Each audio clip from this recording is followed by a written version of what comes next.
এবারের প্রশ্ন আমার বাম দিকের মাইক থেকে। আমার নাম প্রেম আদভানি, আমি নয়াদিল্লি থেকে এসেছি, রিটায়ার্ড চাকরিজীবী আর অমুসলিম। আমার প্রশ্নটা হলো, ইসলামের অতীত ইতিহাস খুবই গৌরবের, বর্তমানেও ইসলাম ধর্মের মাথা উঁচু করে থাকার কথা ছিল। আমার মনে হয় মুসলিমদের কাজকর্মের মধ্যে স্বচ্ছতা থাকা উচিত। অন্য সব মানুষকেও তাদের জানতে দেওয়া উচিত যে তারা কি কি কাজ করেছে বিভিন্ন মাদ্রাসা আর মসজিদ ইত্যাদি জায়গায়, যাতে করে মানুষজন জানতে পারে যে এসব জায়গায় কি হচ্ছে। তখন ব্যাপারটা অনেক স্বচ্ছ হবে, কেউ তখন আর ভুল বুঝবে না। ধন্যবাদ ভাই, খুব সুন্দর প্রশ্ন করেছেন। তবে আপনার উত্তর দেওয়ার আগে আগের বোন যে প্রশ্নগুলো করেছিলেন সে ব্যাপারে কিছু কথা বলি। তার 3টা প্রশ্ন, সেখানে আমার মেয়ে রুজদা নায়কের গানের কথাগুলো মনে পড়ল।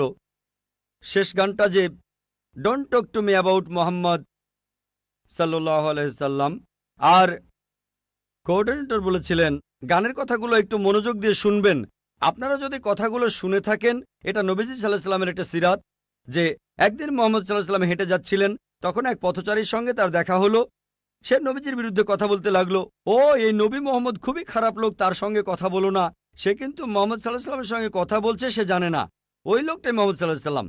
সে নবীজির কাছে বলল, পথে হাঁটতে হাঁটতে, নবী মোহাম্মদ খুবই খারাপ লোক, তার কথা শুনো না, তার কথা শুনলে বিপর্যয় হয়ে যাবে, সবার জন্য খারাপ হবে, ইত্যাদি ইত্যাদি। গানটাতে এই কথাগুলো বলা হয়েছিল। লোকটা নবীজিকে বলল, তবে আপনি খুব ভালো মানুষ, আর আপনাকে সাবধান করছি ওই মোহাম্মদ লোকটার কথা শুনবেন না সাল্লাল্লাহু আলাইহি সাল্লাম। সে ভণ্ড, নাউজুবিল্লাহ, সে খুব খারাপ মানুষ, নাউজুবিল্লাহ। এরকম আরো অনেক কথা। তবে নবীজিকে বলল, আপনি খুব ভালো মানুষ, আপনি দয়ালু, আপনি পরোপকারী, আপনার নামটা জানতে পারি? নাম শুনে বলল, কি? আপনি কি বললেন? আমি কি ঠিক শুনছি? আপনার নাম মোহাম্মদ সাল্লাল্লাহু আলাইহি সাল্লাম? তখন সে বলল, আশহাদু আল্লা ইলাহা ইল্লাল্লাহ ওয়া আশহাদু আন্না মুহাম্মাদুর রাসূলুল্লাহ। যখন সেই লোকটা বুঝতে পারলো যে এই লোকটাই মোহাম্মদ সাল্লাল্লাহু আলাইহি সাল্লাম, আমি অন্য মানুষের কাছে শুনেছিলাম সে খুব খারাপ মানুষ, ইনি তো ভালো মানুষ, তখনই সে ইসলাম গ্রহণ করলো। তাই আমার প্রিয় বোন, উনি একটু আগে যখন প্রশ্নগুলো করেছিলেন, তখন আমার মেয়ের গানের কথাগুলো মনে পড়েছিল। নবীজি সাল্লাল্লাহু আলাইহি সাল্লামের সেই সিরাতটা, যেখানে এক পথচারী নবীজির কাছে এই নবীজি সম্পর্কে বদনাম করছিল, তবে তখনই সত্যিটা জানার পর সেই লোক শাহাদা উচ্চারণ করেছিল। আশা করি ইনশাল্লাহ আমাদের বোনও শাহাদা দেবেন, আর আমি দোয়া করি আল্লাহ যেন তাকে হেদায়েত দান করেন। ভাই, আপনি খুব সুন্দর প্রশ্ন করেছেন। আর বললেন যে ইসলামের অতীত ইতিহাস খুবই গৌরবের। তারপর বলছেন স্বচ্ছতা থাকার প্রয়োজন আছে, বিশেষ করে মাদ্রাসাগুলোতে। কে আপত্তি করবে? আমি একমত ভাই, আমি সম্পূর্ণ একমত। কে বলছে যে স্বচ্ছতা থাকবে না? শুধু স্বচ্ছতাই নয়, আমি চাই অমুসলিম ছাত্রছাত্রীরা মাদ্রাসায় লেখাপড়া করুক। আমি এটাও জানি ভাই, আমি জানি আপনি এখানে মিডিয়ার কথাগুলো বলছেন, যে মিডিয়া বলছে যে মাদ্রাসাগুলো হলো সন্ত্রাসবাদের আখড়া। মিডিয়া বলছে, আপনি না, মিডিয়া। মাদ্রাসা আরবি শব্দটার অর্থ যেখানে শিক্ষা দেওয়া হয়, আরেকটা বিশ্ববিদ্যালয়ের মতো।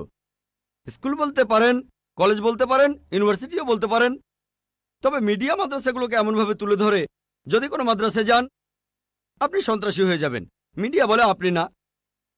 একটা প্রশ্ন করি, এই পৃথিবীর ইতিহাসে যে লোকটা সবচেয়ে বেশি মানুষ হত্যা করেছে সে হিটলার। সে পড়েছিল কোন মাদ্রাসায়? কোন মাদ্রাসা? হিটলার কোন মাদ্রাসার ছাত্র? তারপর দেখবেন যে মাফিয়া পৃথিবী জুড়ে চোরাচালান আর মাদক ব্যবসা করে। যদি একটা জরিপ করেন এইসব স্মাগলারদের, সেই সব লোকদের যারা জেলে যায়, যদি জরিপ করেন তাদের কতজন মাদ্রাসায় পড়েছে? কতজন? খুব কম থাকতে পারে, খুব কম। বেশিরভাগই ভার্সিটিতে পড়েছে। কোন ভার্সিটি? আধুনিক ভার্সিটি, স্কুল, কলেজ। তাহলে কি বলবেন স্কুল বন্ধ করে দাও? এটা কি বলবো যে আজ থেকে স্কুল কলেজ বন্ধ, বিএ পড়া বন্ধ, বিকম বন্ধ, বিএসসি বন্ধ? না, কারণ আমি তো স্কুলে পড়াশোনা করেছি। স্কুলে শেখানো হয় না যে ডাকাতি করবেন, চোরাচালানি করবেন, দেশের বিরুদ্ধে যুদ্ধ করবেন। এই লোকগুলো স্কুলে পড়াশোনা করেছে, কিন্তু তারা স্কুলগুলোর কুলাঙ্গার।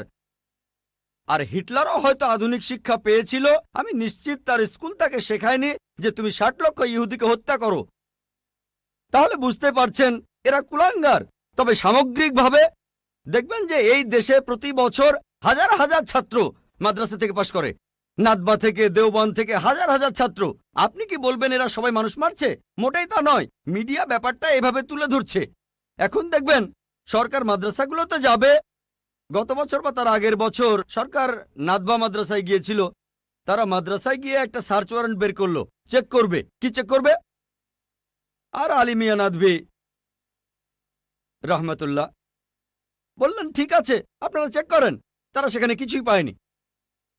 এখন হঠাৎ করে একদিন লাখে একবার, হাজারবারের মধ্যে একবার, কোটিবারের মধ্যে একবার হতে পারে সে মাদ্রাসা থেকে পাশ করার পরে কেউ বিপথে চলে গেছে। তার মানে এই না মাদ্রাসা সন্ত্রাস শেখায়। বরং দেখবেন যে সেই সব লোক যারা স্কুল থেকে পাশ করার পরে আধুনিক শিক্ষা ব্যবস্থায় কলেজে পড়ে, ইউনিভার্সিটিতে পড়ে, যেখান থেকে সার্টিফিকেট পায় বিএ, বিকম, ইঞ্জিনিয়ার, ডাক্তার, এরাই তুলনামূলকভাবে বেশি অন্যায় অপরাধ করে থাকে। আপনি যদি স্বচ্ছতার কথা বলেন, আমিও একমত। কোন মাদ্রাসায় এ কথা বলবে না যে আপনারা এখানে চেক করবেন না। আমাদের মাদ্রাসাগুলো উন্মুক্ত, আমাদের স্কুলে আমরা শেখাই মাশাআল্লাহ, বিভিন্ন ধর্মের উপর শিক্ষা দেই। আমার ছাত্ররা আমার স্কুলের, তারা সাধারণ হিন্দুদের চাইতে হিন্দু ধর্ম সম্পর্কে বেশি জানে, খ্রিস্টান ধর্ম সম্পর্কে বেশি জানে সাধারণ খ্রিস্টানদের চাইতে, ইসলাম ধর্ম সম্পর্কে বেশি জানে সাধারণ মুসলিমদের চাইতে। কারণ এখানে সব ধর্মের উপর গুরুত্ব দেওয়া হয়। তাহলে ভাই আপনি যদি স্বচ্ছতার কথা বলেন, আমি একমত, আপনার সঙ্গে আছি। এ কথা আপনাকে কেউ বলবে না, আমাদের পরীক্ষা করতে পারবেন না। আসেন, তবে নিন্দা করবেন না, নেগেটিভ মেন্টালিটি নিয়ে আসবেন না, খোলা মনে আসেন। কে জানে আল্লাহ হয়তো আপনাকে হেদায়েত করবেন, হয়তো সত্যিটা জানতে পারবেন। হ্যাঁ ভাই, আমি এখানে যেটা বলতে চাচ্ছি যে অমুসলিমরা তারা মাদ্রাসায় এসে নিজের চোখে দেখে যাবে। আমি স্বচ্ছতা বলতে এটাই বোঝাতে চেয়েছি, যাতে করে মানুষের মনে কোনো সন্দেহ না থাকে যে মাদ্রাসায় খারাপ কাজ হচ্ছে, সন্ত্রাসী বানানো হচ্ছে। ভাই খুব সুন্দর প্রশ্ন করেছেন। মাদ্রাসাগুলোকে স্বচ্ছ বানাবো যাতে অমুসলিমরা এসে পড়তে পারে। ভাই প্রথমে আমন্ত্রণ জানাচ্ছি আপনাকে, আপনার ছেলে মেয়েদের আইআরএফে আসেন, আমি আপনাকে আমন্ত্রণ জানাচ্ছি। আর ইসলামিক রিসার্চ ফাউন্ডেশনে একটা লাইব্রেরি আছে। এই লাইব্রেরিটা গোটা ইন্ডিয়ার মধ্যে বিভিন্ন ধর্মগ্রন্থের সংগ্রহের দিক থেকে একটা প্রথম শ্রেণীর লাইব্রেরি। আমাদের লাইব্রেরিতে 200-রও বেশি আলাদা আলাদা বাইবেল আছে। বাইবেলের 50টা এডিশন আছে। শুধু ভগবদ গীতার অনুবাদে আছে 50টা। বেদের অনেকগুলো অনুবাদ আছে, ঋগ্বেদ, যজুর্বেদ, অথর্ববেদ। হয়তো সরকারি লাইব্রেরিতেও এতগুলো বই পাবেন না, হতে পারে আপনার ধর্মীয় প্রতিষ্ঠানের লাইব্রেরিতেও এই বইগুলো পাবেন না। আমরা উৎসাহ দেই, পড়েন আর সত্যের পথে আসেন। আর অন্যদের কথা বাদ দেন, আমি আমন্ত্রণ জানাচ্ছি আপনাকে, আপনার ছেলে মেয়েদের, আপনাদের প্লেনের টিকিটটাও দিয়ে দেব ফ্রি। আইআরএফে আসেন, আপনাকে আমরা স্বাগত জানাবো। পড়েন, তাহলে সত্যটা জানতে পারবো একসাথে ইনশাল্লাহ। মাইক্রোফোনটাকে অন করবেন ভাই। আপনাকে অনেক ধন্যবাদ। আমার কথাগুলো আপনি খোলা মনে গ্রহণ করেছেন। আমি চেষ্টা করব যাতে আপনার আমন্ত্রণটা রাখতে পারি। জি, ঠিকানাটা দিয়ে যান, প্লেনের টিকিট পাঠিয়ে দেবো ইনশাল্লাহ। এবারে প্রশ্ন করা হচ্ছে মহিলাদের মধ্য থেকে। কোনো অমুসলিম বোন মাইকের সামনে এসে প্রশ্ন করবেন প্লিজ। আদাব ডক্টর জাকির নায়েক স্যার, আমার নাম ভেঙ্কটামা। আমি গত কয়েক বছর ধরে এক মুসলিম মহিলার সাথে আছি। আমার প্রশ্নটা হলো, সবাই বলে কোনো ধর্মই খারাপ কথা বলে না, কিন্তু মুসলিমরা কেন অন্য ধর্মের লোকদের ইসলাম গ্রহণ করতে বলে?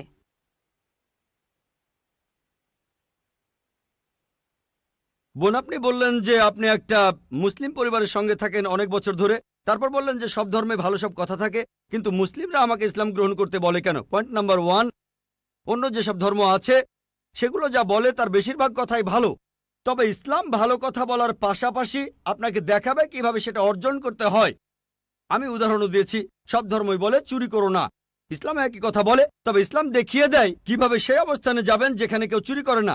জাকাত দেন, সাহায্য করেন, এরপর কেউ চুরি করলে তার হাত কেটে ফেলেন, তাহলে চুরি করা বন্ধ হয়ে যাবে, কোনো অপরাধ থাকবে না। এজন্যই আমি বলেছিলাম যে ইসলাম ভালো কথা বলার পাশাপাশি আপনাকে দেখিয়ে দেবে কিভাবে সেটা অর্জন করতে হয়। 2 নম্বর পয়েন্ট, আমি বিভিন্ন ধর্মের একজন ছাত্র হিসেবে বলছি, যদি আপনি হিন্দু ধর্মগ্রন্থগুলো মেনে চলেন, মনে হয় আপনি হিন্দু, যদি হিন্দু ধর্মগ্রন্থগুলো মেনে চলেন, যদি একজন ভালো হিন্দু হন, আপনাদের ধর্মগ্রন্থই বলছে ঈশ্বর মাত্র একজন। আমার লেকচারে অনেক হিন্দু ধর্মগ্রন্থের উদ্ধৃতি দিয়েছি, এক ঈশ্বর। আপনাদের ধর্মগ্রন্থ বলছে মূর্তি পূজা করবে না। ভগবদ গীতার 7 অধ্যায়ের 20 অনুচ্ছেদ বলছে জাগতিক আকাঙ্ক্ষা যাদের বুদ্ধিকে আচ্ছন্ন করে রেখেছে তারা নকল ঈশ্বরের পূজা করে, তারা মূর্তি পূজা করে। এক ঈশ্বরে বিশ্বাস করতে হবে। আজকে আমার লেকচারে বলেছিলাম বিশ্বাস করতে হবে অন্তিম ঋষিকে, কল্কি অবতার, যার বাবার নাম হবে বিষ্ণুইয়াস আব্দুল্লাহ, তার মায়ের নাম হবে সুমতি আমিনা। তিনি জন্মগ্রহণ করবেন শাম্বালা নামের গ্রামে, মক্কা। তিনি জন্মাবেন শাম্বালা শহরের প্রধানের ঘরে, মক্কার প্রধানের ঘরে। তিনি হবেন পুরো মানুষ জাতির পথপ্রদর্শক। তিনি আলোকপ্রাপ্ত হবেন রাতের বেলায় একটা গুহায়। তিনি উত্তর দিকে গিয়ে আবার ফিরে আসবেন। ঈশ্বর তাকে 8টা গুণ দেবেন। তিনি হবেন পৃথিবীর সব মানুষের পথপ্রদর্শক। তিনি একটা ঘোড়ায় চড়বেন, ডান হাতে থাকবে একটা তরবারি, 4 জন সহচর থাকবে তাকে বিভিন্ন সময় ফেরেশতাগণ সাহায্য করবেন। এরকম আরো অনেক অনেক। এই মানুষটা কে? যদি ভালো হিন্দু হয়ে থাকেন তাহলে আপনিই এই অন্তিম ঋষিকে বিশ্বাস করবেন, তা না হলে আপনি ভালো হিন্দু নেই।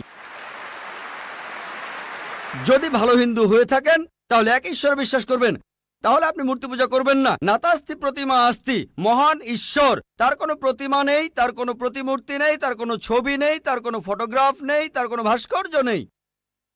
আর আমি বিতর্ক করেছি পণ্ডিতদের সাথে, হিন্দু পণ্ডিত, উনারা শঙ্করাচার্য অনেক, সেখানে আমি কথা বলেছি। কোন শঙ্করাচার্যই আমাকে বলেননি ভাই আপনি ভুল বলেছেন, কেউ না। একটা বিতর্ক করেছিলাম শ্রী শ্রী রবিশঙ্করের সাথে 21শে জানুয়ারিতে। তিনি ইন্ডিয়ায় হিন্দুদের মাঝে খুবই জনপ্রিয় গুরু, আর্ট অব লিভিং। আমি তাকে বলেছিলাম আর্ট অব লিভিং এর শ্রেষ্ঠ বই হলো এই পবিত্র কোরআন। আমি তাকে মুসলিমদের এই আর্ট অব লিভিং এ আমন্ত্রণ জানিয়েছিলাম। আমরা সংখ্যায় এখন 130 কোটি, 130 কোটি মুসলিম। আমি তাকে আমন্ত্রণ জানিয়েছিলাম যদি তিনি ধর্মগ্রন্থগুলো মানেন, তিনি বেদের উপরে একজন বিশেষজ্ঞ, তাকে এটা মানতেই হবে। একইভাবে বোন, আপনাকে বুঝতে হবে অন্য সব ধর্মগ্রন্থগুলো হয়তো আল্লাহর বাণী আপনি বলছেন, সময় বদলানোর সাথে সাথে সেগুলোও কিন্তু বদলে গেছে। স্বামী বিবেকানন্দ বলেছেন বেদের 99%ই হারিয়ে গেছে, বাকি যে 1% আছে সেটা আমাদের কঠোরভাবে মানতে হবে। কঠোরভাবে মানে অন্তিম ঋষিকেও মানতে হবে। তাহলে কঠোরভাবে মানলে আপনি মুহাম্মদ সাল্লাল্লাহু আলাইহি সাল্লামকেও মানবেন, আপনি কোরআনকেও মানবেন। আর আমি আপনাকে এখানে আমন্ত্রণ জানাচ্ছি, এই শান্তির ধর্মে আমন্ত্রণ জানাচ্ছি, যাতে করে আপনি আল্লাহর কাছাকাছি আসতে পারেন।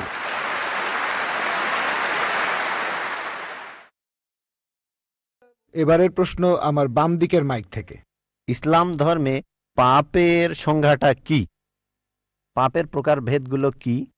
আর এই পাপের সাথে হিন্দু আর খ্রিস্টান ধর্মে যে পাপের কথা বলা হয়েছে তার পার্থক্য কি? ধন্যবাদ। ভাই আপনি প্রশ্ন করলেন যে ইসলাম ধর্মে পাপের সংজ্ঞাটা কি, আর হিন্দুইজম বা খ্রিস্টান ধর্মের পাপের সাথে এর পার্থক্যটা কোথায়। এক কথায় পাপ মানে আল্লাহর আদেশগুলো অমান্য করা।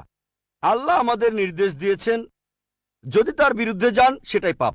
যেমন ধরেন আল্লাহ তাআলা বলেছেন তোমরা প্রার্থনা করো, যদি প্রার্থনা না করেন তাহলে পাপ করছেন।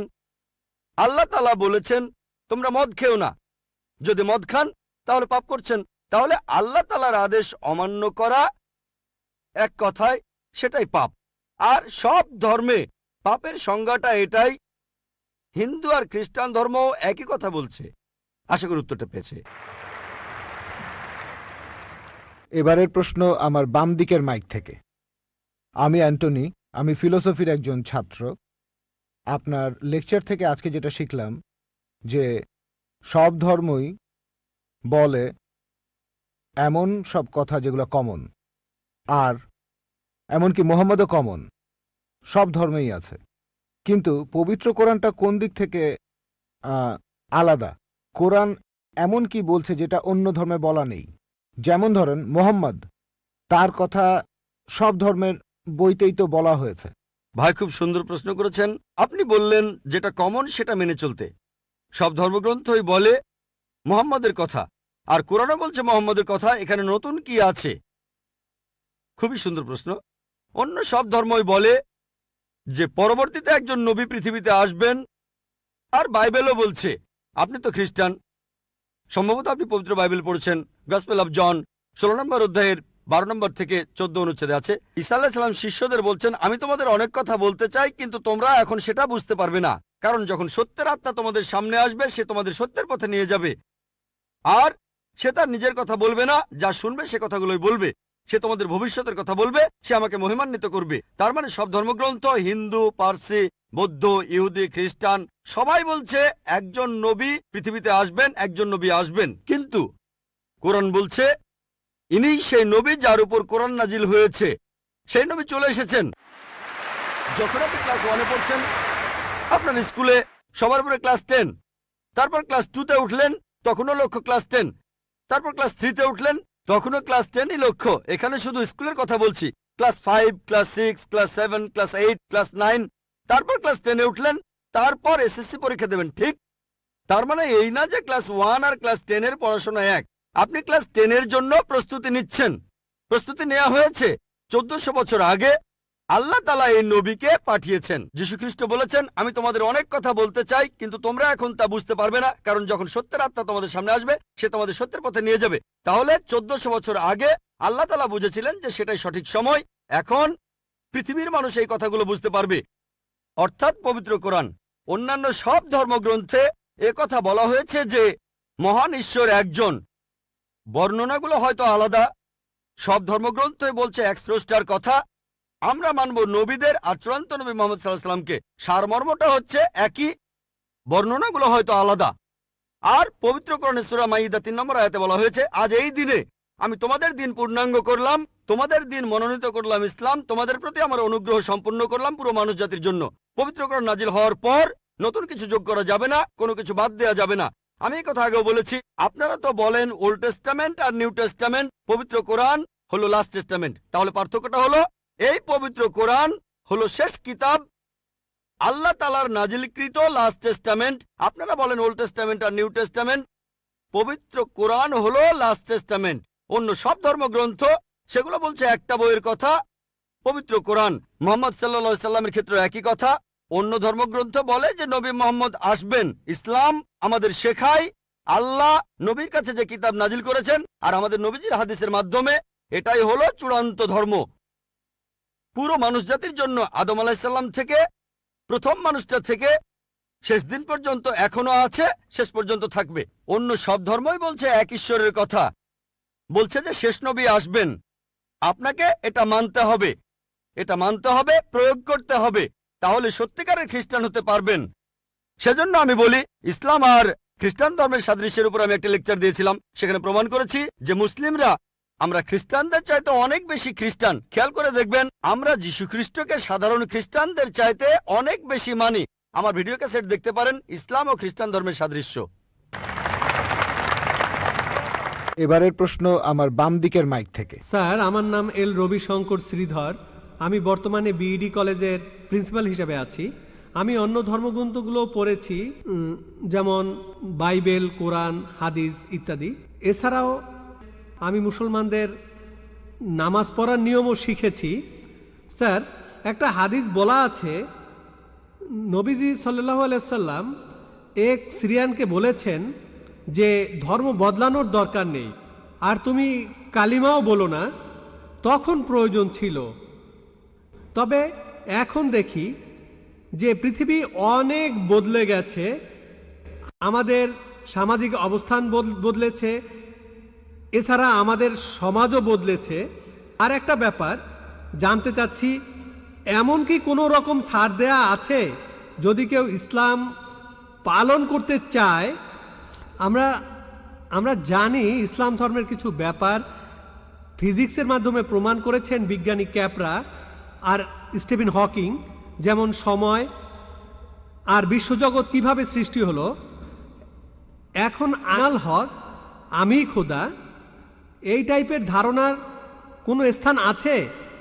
5 ওয়াক্ত নামাজ পড়লাম, ধর্ম মানলাম, এরপর আমরা অন্য সময় কি বলতে পারি যে আনাল হক? এটা কি মানতে পারি? আর ভাই প্লিজ একবারে একটা প্রশ্ন করেন, হাতে সময় কম, এই প্রশ্নটার উত্তর দেই। প্রশ্ন করার জন্য অনেকে দাঁড়িয়ে আছেন। ভাই আপনি প্রশ্ন করলেন যে তিনি একটা হাদিস জানেন যেখানে নবীজি এক সিরিয়ানকে তার ধর্ম বদলাতে বারণ করলেন। বলেন। যে তুমি বলবে না লা ইলাহা ইল্লাল্লাহ বাজারের মধ্যে, তাকে মারা হতো। ভাই আপনি বললেন যে নবীজি এক লোককে বাজারের মধ্যে লা ইলাহা ইল্লাল্লাহ বলতে বারণ করেছেন, না হলে তাকে মারা হতো। আমি জানি না আপনি কোন হাদিসের কথা বলছেন। একটা হাদিস বলছে জোরে আল্লাহু আকবার বলো না, লা ইলাহা ইল্লাল্লাহ না। এটা বলা হয়েছিল কারণ যুদ্ধের সময় তারা লুকিয়ে আছে আর শত্রু আসছে, তখন জোরে আল্লাহু আকবার বলো না, কারণ তাহলে শত্রুরা টের পেয়ে যাবে। বাজারের মধ্যে না, যুদ্ধের ময়দানে। আরেকটা হাদিস বলছে জোরে বলো যাতে অন্যান্য মুসলিমরা উৎসাহিত হয়, তাই পরিস্থিতির উপর নির্ভর করে। নবীজি একবার বলেছেন যুদ্ধের ময়দানে বলো আল্লাহু আকবার, এতে মুসলিমদের সাহস বাড়বে। কিন্তু অন্য সময়ে যখন লুকিয়ে আছেন তখন জোরে বললে শত্রুরা টের পাবে। তাই এক এক পরিস্থিতিতে এক এক রকম কাজ। আপনার প্রশ্নে আসি, ইসলামের পাশাপাশি অন্যান্য জিনিস মানা যাবে কিনা, যেমন সক্রেটিস বা অন্য কারো কথা বা কোনো বিজ্ঞানীর কথা। এছাড়াও আনাল হক, ইসলামের পাশাপাশি অন্য বিষয়ের ব্যাপারে বলি, যদি সেগুলো কোরআন আর হাদিসের বিরুদ্ধে না যায় কোনো সমস্যা নেই। যদি সেটা কোরআন আর হাদিসের সাথে মিলে যায় সেটা আমাদের মানতে হবে। সেটা হতে পারে যে কোনো বিষয়, হোক বিজ্ঞান, ভূগোল বা ইতিহাস, হোক হিন্দু, ইসলাম, খ্রিস্টান ধর্ম, ইহুদি ধর্ম। যদি সেটা পবিত্র কোরআনে উল্লেখ করা থাকে তাহলে সেটা আমাদের মানা ফরজ। যদি সেই কথাটার উল্লেখ কোরআনে না থাকে আর কোরআনের বিরুদ্ধে না যায় সেটা মানতে পারেন মুবাহ, ঐচ্ছিক। কিন্তু যদি সেই কথাটা কোরআনের বিরুদ্ধে যায় সেটা হারাম, সেটা নিষিদ্ধ। এই তিনটা হতে পারে, তিনটা ফলাফল পাবেন। আপনি বললেন যে ইসলাম তৌহিদে বিশ্বাস করে, 5 ওয়াক্ত নামাজ। ইসলাম আনাল হকে বিশ্বাস করে কিনা? আনাল হক নিজেকে আল্লাহ দাবি করা, এটা শিরক, এটা তৌহিদের বিরুদ্ধে যায়। এটা বলতে পারেন না যে আপনি তৌহিদও মানেন আবার একাধিক ঈশ্বরও বিশ্বাস করেন।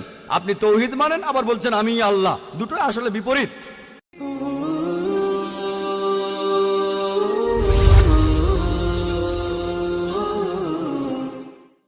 হ্যালো, শুভ সন্ধ্যা স্যার।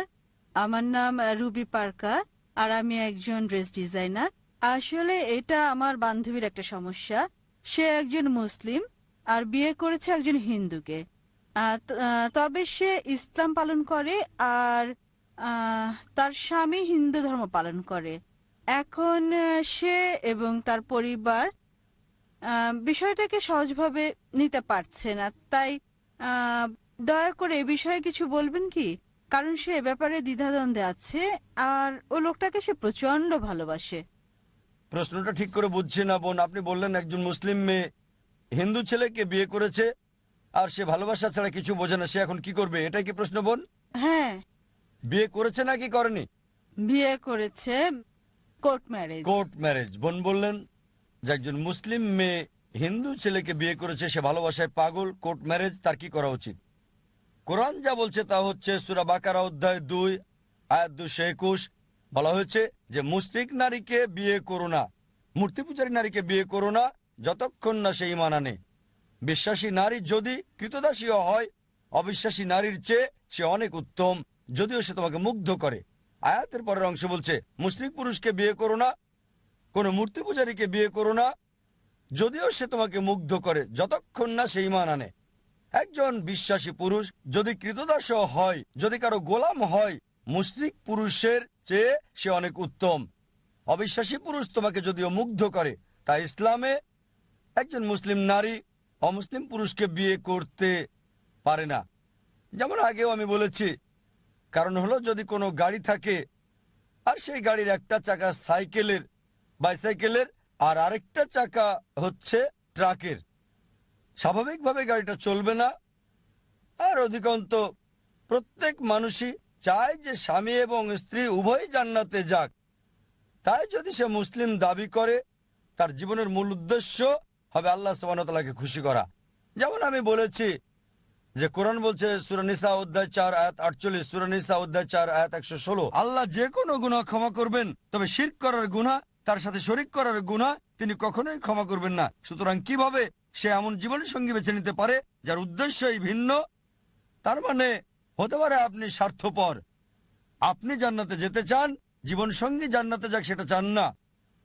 তাই যদি সত্যিই সে স্বামীকে ভালোবাসে, আলটিমেটাম দিতে পারে, যদি এই অবস্থায় থাকো জান্নাতে যেতে পারবে না, তাই আলটিমেটাম দেন, যদি আমাকে চাও ইসলাম গ্রহণ করো তুমিও জান্নাতে যেতে পারবে, যদি ইসলাম গ্রহণ করো আমি তোমার সাথে আছি, অন্যথায় আমি তোমার সাথে নাই, যাতে করে এই দুনিয়ার সেরাটা পায় আর সেই পুরুষ উভয় জগতে সফল হতে পারে। হ্যাঁ ভাই, সামনের 1 নম্বর মাইক থেকে। আমার নাম প্রেম, পুরো নাম প্রেম মিশ্রা। আমি একজন অমুসলিম। আমার প্রশ্ন হলো স্যার, আসলে আমি ইসলাম গ্রহণ করতে চাই। এটা এটা এটা আমার প্রশ্ন, কোনো পক্ষপাতিত্ব করছি না, নিজ থেকেই প্রশ্নটা করছি, স্বাভাবিকভাবেই বলা যায় আমি ইসলাম গ্রহণ করতে চাই। তবে ভালো মুসলিম মানে কিভাবে, আসলে ভালো মুসলিম কে বা কারা, এই জন্য আসলে জানতে চাচ্ছি। ভাই যদি শুনতে ভুল না করে আপনি ইসলাম গ্রহণ করতে চান আর জানতে চান আসল মুসলিম কি, হ্যাঁ, কিভাবে ভালো মুসলিম হওয়া যায়। কিভাবে ভালো মুসলিম হবেন।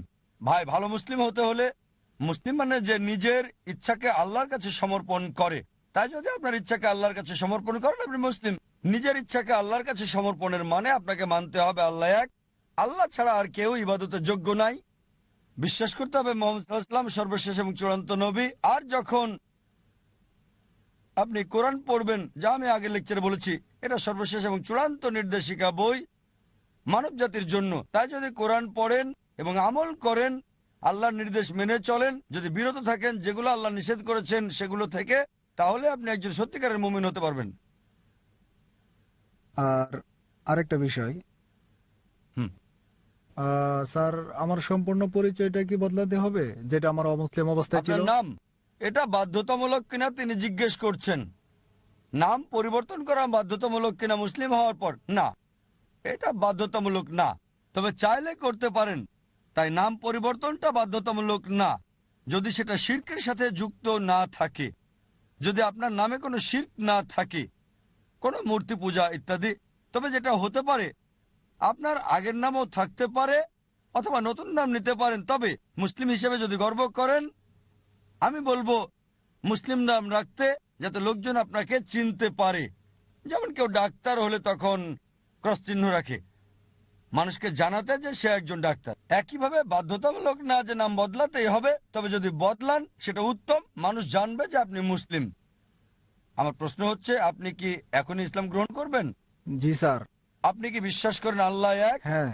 আপনি কি বিশ্বাস করেন মূর্তি পূজা নিষিদ্ধ? হ্যাঁ স্যার। আচ্ছা, আপনি কি বিশ্বাস করেন নবী মোহাম্মদ হলেন সর্বশেষ এবং চূড়ান্ত নবী? হ্যাঁ স্যার। কেউ কি আপনাকে ইসলাম গ্রহণ করতে বাধ্য না করেছে? স্যার, অবশ্যই না। কোন অর্থনৈতিক চাপ? না স্যার। কোন শারীরিক চাপ? না স্যার। কারণ কাউকে জোর করে ইসলাম ধর্ম গ্রহণ করানো ইসলাম ধর্মে এটা নিষিদ্ধ। কাউকে জোর করে ইসলাম গ্রহণ করানো ইসলাম ধর্মে এটা নিষিদ্ধ হওয়ার পাশাপাশি আমাদের দেশের এটা নিষিদ্ধ। ইন্ডিয়াতে যে কোনো ধর্ম গ্রহণ করার জন্য বাধ্য করা নিষিদ্ধ, স্বেচ্ছায় হতে পারবে। যদি ইসলাম গ্রহণ করতে চান কেউ আপনাকে বাধা দিতে পারবে না, এমনকি রাষ্ট্রও পারবে না সেটা। তাই যদি ইসলাম গ্রহণ করতে চান আমি বলবো আমার সাথে বলেন, ঠিক আছে? ঠিক আছে স্যার। আশহাদু আশরাবু আল্লাহ আল্লাহ ইলাহা ইলাহা ইল্লাল্লাহ ইল্লাল্লাহ ওয়া আশহাদু আশরাবু আন্না আন্না মুহাম্মাদান মুহাম্মাদ আবদুহু আবু ওয়া রাসূলুহু। ওয়া রাসূলুহু। আমি সাক্ষ্য দিচ্ছি, আবার বলবেন স্যার। আমি সাক্ষ্য দিচ্ছি আমি সাক্ষ্য দিচ্ছি যে যে কোনো কোনো ঈশ্বর নেই ঈশ্বর নেই আল্লাহ ছাড়া, আল্লাহ ছাড়া, এবং এবং নবী মুহাম্মদ নবী মোহাম্মদ সাল্লাল্লাহু আলাইহি সাল্লাম সাল্লাল্লাহু আলাইহি সাল্লাম হলেন হলেন বান্দা বান্দা এবং রাসূল এবং রাসূল আল্লাহর। আল্লাহ। মাশাআল্লাহ, ভাই এখন মুসলিম। ধন্যবাদ। আমি আপনাকে মঞ্চে আহ্বান করছি কোরআনের একটা কপি নিয়ে যাওয়ার জন্য, যাতে ভালো আমলকারী মুসলিম হতে পারেন। সেজন্য কোরআনের একটা কপি উপহার দিতে চাচ্ছি। ভলান্টিয়ার ভাইদের অনুরোধ করব কোরআনের একটা কপি এখানে দিয়ে যেতে। ভাই আপনি মঞ্চে আসেন প্লিজ। আমি আপনাকে কোরআনের একটা অনুবাদ কপি দিতে চাই, যাতে আপনি একজন ভালো আমলকারী মুসলিম হতে পারেন।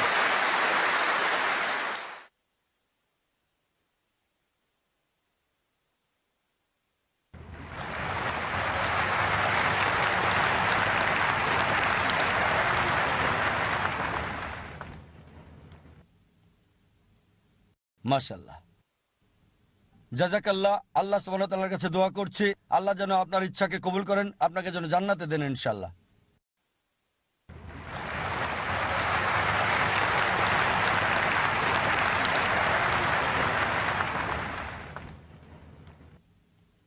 এইমাত্র ডাক্তার জাকির নায়েক এখানে এক বক্তৃতা রেখেছেন। এখানে যত লোক তার এই বক্তৃতা শোনার জন্য এসেছেন তাদের সবার জন্য আমি আল্লাহর কাছে প্রার্থনা করি যেন তাদের সকলের পরিবার পরিজন যেন সুখী থাকে। ঈশ্বর এখানে আছেন কেবলমাত্র ভালো কিছু করার জন্য, আর জাকির হোসেনও এখানে কেবলমাত্র ভালো কিছু করার জন্যই আছেন।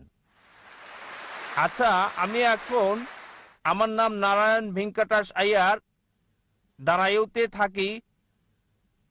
আমি একজন হিন্দু, কিন্তু আমি কোরআনকে মানি, বাইবেলকে মানি, গীতাকে মানি। আমি সবাইকে সমান মনে করি, কিন্তু আমি ডাক্তার সাহেবকে এটা জিজ্ঞেস করতে চাচ্ছি যে শেখ, সৈয়দ, মোল্লা, পাঠান নাম কেন রেখেছে? ব্রাহ্মণ, চন্ডাল, শূদ্রা নাম কেন রেখেছে? এটার উত্তর এখনই চাচ্ছি।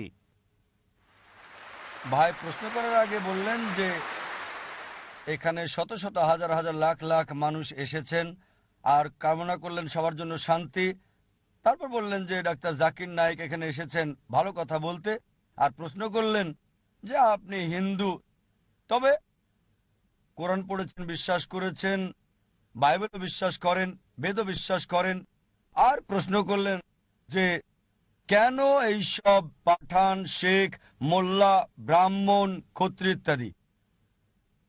এখন আপনার প্রশ্নের ব্যাপারে বলি, কেন এই সব পাঠান, শেখ, মোল্লা এগুলো পারিবারিক নাম।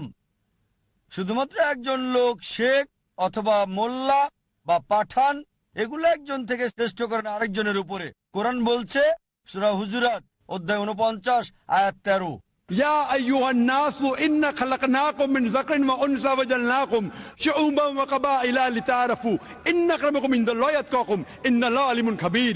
হে মানব জাতি, আমি তোমাদের সৃষ্টি করেছি এক জোড়া পুরুষ এবং নারী থেকে, আর জাতি এবং গোত্রে বিভক্ত করেছি যাতে করে একে অপরকে চিনতে পারো, একে অপরকে ঘৃণা করবে না। সেই বেশি সম্মানিত আল্লাহ সুবহানাহু ওয়া তাআলার কাছে যার রয়েছে তাকওয়া। বিচারের মাপকাঠি আল্লাহ সুবহানাহু ওয়া তাআলার কাছে। এটা লিঙ্গ না, জাতি না, বর্ণ না, বয়স না, সম্পদ না, সেটা তাকওয়া, খোদাভীরুতা আর সৎকর্ম।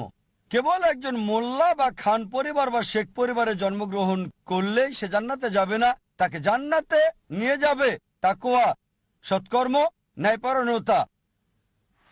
এটাই ইসলামিক দৃষ্টিভঙ্গি। আর হিন্দু দর্শনে বেদ বলছে সর্বশক্তিমান ঈশ্বর মাথা থেকে সৃষ্টি করেছেন ব্রাহ্মণ, বুক থেকে ক্ষত্রিয়। ব্রাহ্মণরা উঁচু জাতের, ক্ষত্রিয়রা যোদ্ধা জাতি। ঈশ্বর পেট থেকে সৃষ্টি করেছেন বৈশ্যদের, মানে ব্যবসায়ী জাতি, আর পা থেকে শূদ্রদের, সেটা চাকর শ্রেণী মানে দাস। এটাই বেদের ধারণা। ইসলামে জন্মের ভিত্তিতে কেউ উত্তম বা অধম না। ইসলামে কোনো বর্ণ প্রথা নেই, এটা আছে হিন্দু ধর্মে। আর এ ব্যাপারে বিস্তারিত জানতে আমার ভিডিও ক্যাসেট দেখতে পারেন, ইসলাম এবং হিন্দু ধর্মের সাদৃশ্য। এবার আসি আপনার প্রশ্নের প্রথম অংশে। আপনি বলেছেন কোরআনে বিশ্বাস করেন, বাইবেলে বিশ্বাস করেন, বেদে বিশ্বাস করেন। আমি লোকজনকে বলি অন্তত একটা বইকে মানেন 100% ঈশ্বরের বাণী বলে, 2, 3 বা 4টা না, অন্তত একটা বই। তাহলে খ্রিস্টানরা বলবে আমরা বিশ্বাস করি বাইবেল 100% ঈশ্বরের বাণী, হিন্দুরা বলবে আমরা বিশ্বাস করি বেদ 100% ঈশ্বরের বাণী, মুসলিমরা বলবে আমরা বিশ্বাস করি কোরআন 100% ঈশ্বরের বাণী। আপনি মাশাআল্লাহ 3টাতে বিশ্বাস করেন। আপনি কি জানেন অনেক সাংঘর্ষিক বিষয় আছে কোরআন, বাইবেল আর বেদে? সেগুলোকে বাদ দেন। আমি আপনাকে বলছি কমপক্ষে যেগুলো কমন সেগুলো মানেন। কমপক্ষে যেগুলো কমন বেদে, বাইবেলে, কোরআনে যেগুলো বিশ্বাস করেন সেগুলোই আপনি মানেন। এই সব গ্রন্থে বলছে যে ঈশ্বর কেবলমাত্র একজন। ঈশ্বরের কোনো প্রতিমূর্তি নেই, তার কোনো মূর্তি নেই, তার কোনো ছবি নেই।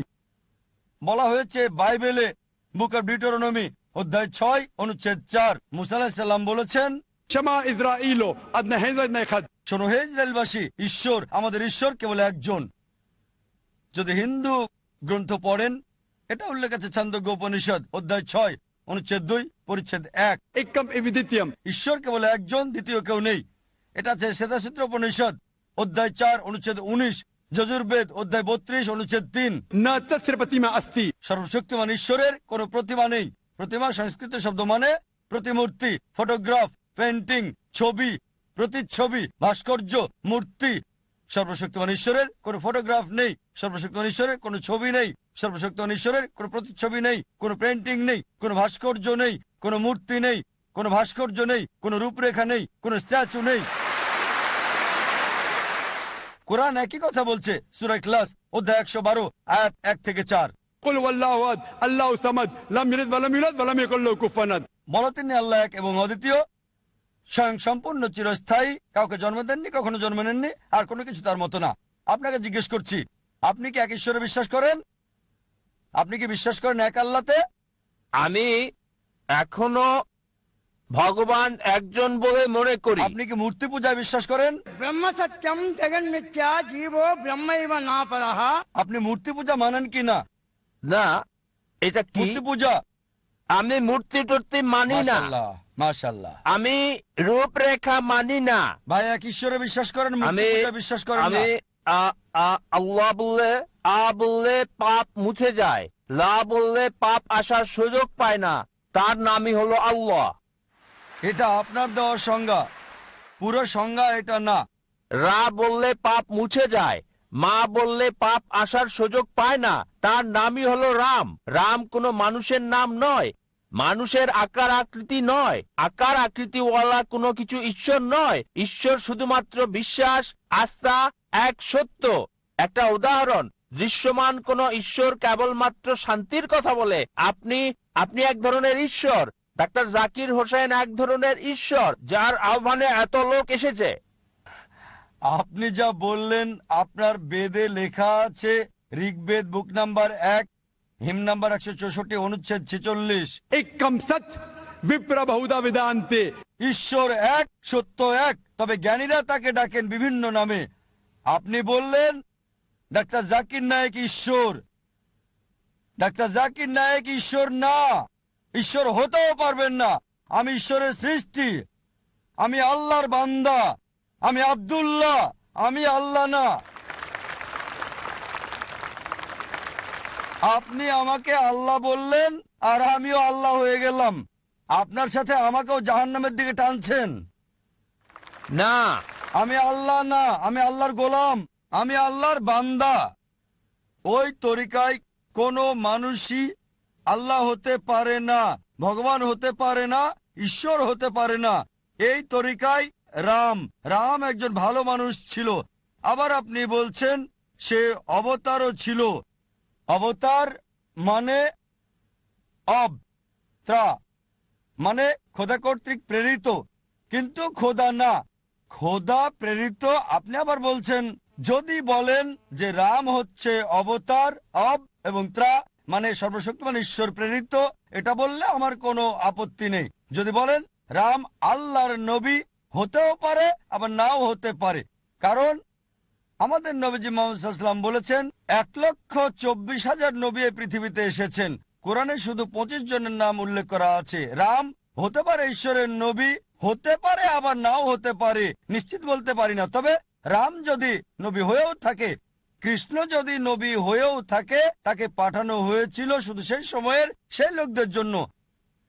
এখন সমগ্র মানব জাতি, হোক সে ইন্ডিয়ার, হোক সে আমেরিকার, হোক কানাডা, হোক ইউকে, হোক সৌদি আরবে, তাদের মানতে হবে সর্বশেষ এবং চূড়ান্ত নবী মুহাম্মদ সাল্লাল্লাহু আলাইহি সাল্লামকে। সর্বশেষ এবং চূড়ান্ত নবী মুহাম্মদ সাল্লাল্লাহু আলাইহি, তার কথা কল্কি পুরাণায় বলা হয়েছে। কল্কি অবতার হিসেবে বলা হয়েছে তার মায়ের নাম হবে সুমতি মানে আমিনা, তার বাবার নাম হবে বিষ্ণু ইয়াস মানে আব্দুল্লাহ। তিনি জন্মগ্রহণ করবেন শান্তির স্থান শাম্বালায় মানে মক্কা। তার জন্ম হবে শাম্বালার শহরের প্রধানের পরিবারে মানে মক্কার প্রধানের ঘরে মানে কুরাইশদের প্রধান। তার 4 জন সঙ্গী থাকবে, খুলাফায়ে রাশেদিনদের কথা বলা হচ্ছে। আরো বলা যায়, যদি সত্যি আপনার গ্রন্থে বিশ্বাস করেন, আপনাকে বিশ্বাস করতে হবে সর্বশেষ এবং চূড়ান্ত নবী মুহাম্মদ সাল্লাল্লাহু আলাইহি সাল্লাম সম্পর্কে। আপনি কি নবী মুহাম্মদকে বিশ্বাস করেন? আপনি কি নবীজি মুহাম্মদকে মানেন? আমি মানি। কোন নবীকে মানেন? আমি পয়গম্বরকে মানি। মুহাম্মদ সাল্লাল্লাহু আলাইহি সাল্লামকে কি মানেন? পয়গম্বর মানি। পয়গম্বর এক ধরনের একজন ঈশ্বর, কেননা এক ধরনের ঈশ্বর না, বলতে হবে ঈশ্বরের বার্তাবাহক। হ্যাঁ হ্যাঁ, ঈশ্বর বললে তো সবই গেল, ঈশ্বর বললে সবই যাবে, ঈশ্বরের নবী বলতে হবে। আমি 2,63,00,000 বার রাম রাম রাম লিখেছি, কিন্তু এখনো পর্যন্ত রাম আমার কাছে আসেনি। কেন? ঠিক, ভাই বললেন যে তিনি লিখেছেন 20 মিলিয়ন বার রাম রাম রাম, কিন্তু রাম আসেনি এখনো তার কাছে। এজন্যই আমি আপনাকে বলছি, কেবল একজন স্রষ্টা আল্লাহ সুবহানাহু ওয়া তাআলাকে বিশ্বাস করেন এবং সকল নবী রাসূলগণকে বিশ্বাস করেন, অনুসরণ করেন, সর্বশেষ এবং চূড়ান্ত নবী মুহাম্মদ সাল্লাল্লাহু আলাইহি সাল্লামকে। আশা করি। শুভ সন্ধ্যা স্যার। জীবনের উদ্দেশ্য নিয়ে বক্তব্য দেওয়ার জন্য ধন্যবাদ যা আজকে দিয়েছেন। কোরআন থেকে সূরা এবং আয়াতের উদ্ধৃতি দিয়েছেন। সূরা 17-88 বলেছে, যদি সব মানুষ এবং জিন একত্রিত হয় একটা কোরআন রচনা করতে, তারা তা করতে পারবে না। কিন্তু তাবারির ইতিহাসে ভলিউম 6 পৃষ্ঠা 107, ইবনে সাহাদ কিতাব আল তাবকাত আল কবির ভলিউম 1 অধ্যায় 1 এবং 2 পৃষ্ঠা 236 এবং 239, ইবনে ইসহাক সিরাত রাসূলুল্লাহ পৃষ্ঠা 165-167 বলেছে যে মুহাম্মদ শয়তান দ্বারা প্ররোচিত হয়েছিল এবং 3 জন দেবদেবীর পক্ষে কথা বলেছিল, আল্লাত, আল উজ্জা এবং মান্নাত। বলেছে যে তাদের ইন্টারসেশন হয়েছে। তা কিছু সময় পর আরো ওহী পাওয়ার পর জিবরিল ফেরেশতার কাছ থেকে ওই আয়াতগুলো আল্লাহর নিকট থেকে না, বরং শয়তানের কাছ থেকে পাওয়া। আমার প্রশ্ন হলো, এই ঘটনার কয়েকটা প্রয়োগ এবং চ্যালেঞ্জ রয়েছে কোরআনের অনুরূপ সূরা আনতে। সূরা 17-88 ছিল আসলে শয়তানের কথা মুহাম্মদের সময়ের, ঠিক, যা পরবর্তীতে যেন প্রমাণ করে যে কোরআনের বাকি অংশ কি আল্লাহর পক্ষ থেকে এসেছে। ভাই, আপনার নামটা কি? আমি ড্যানি, আমি একজন ছাত্র, আমি বইয়ে এসব পেয়েছি। ভাই ড্যানি দুটো সুন্দর প্রশ্ন করলেন আর উদ্ধৃতি দিলেন সূরা ইসরা অধ্যায় 17 আয়াত 88। বলা হয়েছে, যদি সব জিন আর মানুষ একত্রে চেষ্টা করে কোরআনের মতো আরেকটা তৈরি করতে, তারা তো করতে পারবে না। এটা আরো আছে সূরা তুর অধ্যায় 52 আয়াত 34। আপনাকে সাহায্য করছি, আরো রেফারেন্স দেব। আপনি বললেন আর তাবারির উদ্ধৃতি দিলেন যে কোরআনের এই আয়াত শয়তানের কাছ থেকে। আপনি ভুল পড়েছেন। এটা অভিযোগ করেছিল যে লোকজন বলতো কোরআনের এই কথা শয়তানের, আর সাথে সাথে ওহী নাজিল হলো। সূরা ওয়াকিয়া অধ্যায় 56 আয়াত 77 এবং 80 বলা হয়েছে যে এই কিতাব ভালোভাবে সুরক্ষিত, কেউ তাকে স্পর্শ করতে পারবে না একমাত্র পবিত্র ছাড়া। মহাবিশ্বের প্রভু এটাকে সুরক্ষিত করেছেন। এই আয়াত বলছে যে কেউই কোরআনকে স্পর্শ করতে পারে না লৌহে মাহফুজ, সুরক্ষিত অবস্থানে, মুতাহিরিন ছাড়া, মানে ফেরেশতাগণ ছাড়া। তার মানে শয়তান কোরআনের ধারে কাছেও যেতে পারবে না। এটা ছিল মক্কার মুশরিকদের অভিযোগ আমাদের নবীজির প্রতি যে এটা শয়তানের কাজ। এর জবাবে অনেক আয়াতই কোরআনে আছে। সূরা নিসা অধ্যায় 4 আয়াত 82 কোরআন বলছে, أفلا يتدبرون القرآن ولو كان من عند غير الله لوجدوا فيه اختلافا كثيرا। তারা কি কোরআন নিয়ে ভেবে দেখে না, যদি এটা আল্লাহ ছাড়া অন্য কারো নিকট থেকে আসতো তাতে অনেক অসঙ্গতি থাকতো। এছাড়াও, ভাই আমাকে উত্তরটা শেষ করতে দেন। এটা ছাড়াও আপনি বলেছেন আল্লাহ চ্যালেঞ্জ দিয়েছেন যে যদি বলে এটা শয়তান হতে, সূরা তুর অধ্যায় 52 আয়াত 34 এবং সূরা ইসরা অধ্যায় 17 আয়াত 88, যদি সব মানুষ এবং জিন একত্রিত হয় তারা কোরআনের মতো একটা রচনা করতে পারবে না। আল্লাহ চ্যালেঞ্জটা সহজ করে দিলেন। আল্লাহ বলেন সূরা হুদ অধ্যায় 11 আয়াত 13, আপনাকে আরো তথ্য দিচ্ছে প্রশ্ন করার। আল্লাহ বলেন সূরা হুদ অধ্যায় 11 আয়াত 13, যদি সব মানুষ আর জিন একত্রিত হয় তারা কোরআনের মতো 10টা সূরা রচনা করতে পারবে না। আল্লাহ চ্যালেঞ্জটা আরো সহজ করলেন। ভাই উত্তরটা শুনবেন কি শুনবেন না? হ্যাঁ হ্যাঁ বলুন, মাফ করবেন, আপনি প্লিজ বলুন। আসলে আমি যুক্ত করতে ভাই, চেয়েছি। ভাই, প্লিজ স্যার ভাই, বলুন, বলুন ভাই, স্যার। এটা বিতর্কের সময় না, না স্যার। এটা প্রশ্নোত্তর পর্ব। আপনার প্রশ্ন শেষ করেন, প্রশ্ন করেছেন, এবার স্যার, আমার উত্তরটা শোনেন। স্যার আমি যুক্ত করি, তারপর উত্তর দিলে আমার বুঝতে সহজ তাহলে হবে। আগে আপনি যুক্ত করেননি কেন? কারণ আপনার কথার প্রেক্ষিতে যুক্ত করতে হচ্ছে। লাইনের পেছনে গিয়ে যুক্ত করেন, কোনো সমস্যা নেই। লাইনের পেছনে যান আর যুক্ত করেন। না, কারণ আমি একটা আয়াতে আছে যেটা আমি বলছে। আপনাকে সাহায্য করছি। ঠিক আছে, সরি স্যার, প্লিজ বলুন। এছাড়াও বলা হয়েছে আল্লাহ চ্যালেঞ্জটাকে সহজ করে দিয়েছেন। আল্লাহ বলেন সূরা ইউনূস অধ্যায় 10 আয়াত নম্বর 38। যদি সব মানুষ এবং জিন একত্রিত হয় তারা কোরআনের মতো করে একটা সূরাও রচনা করতে পারবে না। আল্লাহ এটাকে আরো সহজ করে দিয়েছেন। সূরা বাকারা অধ্যায় 2 আয়াত 23 এবং 24 আল্লাহ বলেছেন যে وإن كنتم في ريب مما نزلنا على عبدنا فأتوا بسورة من مثله। যদি তোমরা সন্দেহ করো যা আমি আমার বান্দা নবী মুহাম্মদের উপর নাজিল করেছি সময়ে সময়ে, তাহলে একটা সূরা রচনা করো কিছুটা অনুরূপ। মিন মিসলি, একই রকম না, কিছুটা অনুরূপ। من مثلي وادعوا شهداءكم من دون الله إن كنتم صادقين। আর সাহায্যের জন্য ডাকো এবং সাক্ষী রাখো আল্লাহ ছাড়া যে কাউকে, যদি তোমরা সত্যবাদী হও। فإن لم تفعلوا আর যদি তা না পারো, ولن تفعلوا নিশ্চিত যে তোমরা তা পারবে না, فاتقوا النار التي وقودها الناس والحجارة أعدت للكافرين। তাহলে ভয় করো সে আগুনকে যার জ্বালানি হবে মানুষ এবং পাথর, যা সত্য প্রত্যাখ্যানকারীদের জন্য প্রস্তুত করা হয়েছে। এটা চ্যালেঞ্জ, একটা সব সময়ের জন্য চ্যালেঞ্জ। অনেকে চেষ্টা করেছে কোরআনের মতো সূরা রচনা করতে, আর তারা চরমভাবে ব্যর্থ হয়েছে। কোরআনের ভাষা ছিল আল্লাহর পক্ষ হতে আর পবিত্র, লোকে চেষ্টা করে পারেনি। কোরআন নাজিলের সময় আরবি ছিল সেরা ভাষা, সর্বোচ্চ অবস্থানে ছিল। আরবরা তাদের ভাষা নিয়ে গর্ব করত।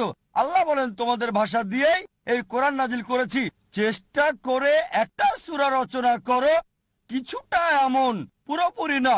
কিছু সূরা আছে একটা সূরার 3টা আয়াত, বড় জোর 10টা শব্দ। অনেকে চেষ্টা করেছে, চরমভাবে ব্যর্থ হয়েছে। যদি মনে করেন এটা আল্লাহ ছাড়া অন্য কারো কাছ থেকে চেষ্টা করেন একটা সূরা রচনা করতে, এটা চ্যালেঞ্জ। কখনোই কেউ পারে নাই, আপনিও পারবেন না। আশা করি উত্তরটা পেয়েছেন। Thank you. আমার নাম ভাগ্যলক্ষ্মী। আমি একজন হিন্দু, আর এখন আমি ইসলাম ধর্ম গ্রহণ করতে চাই।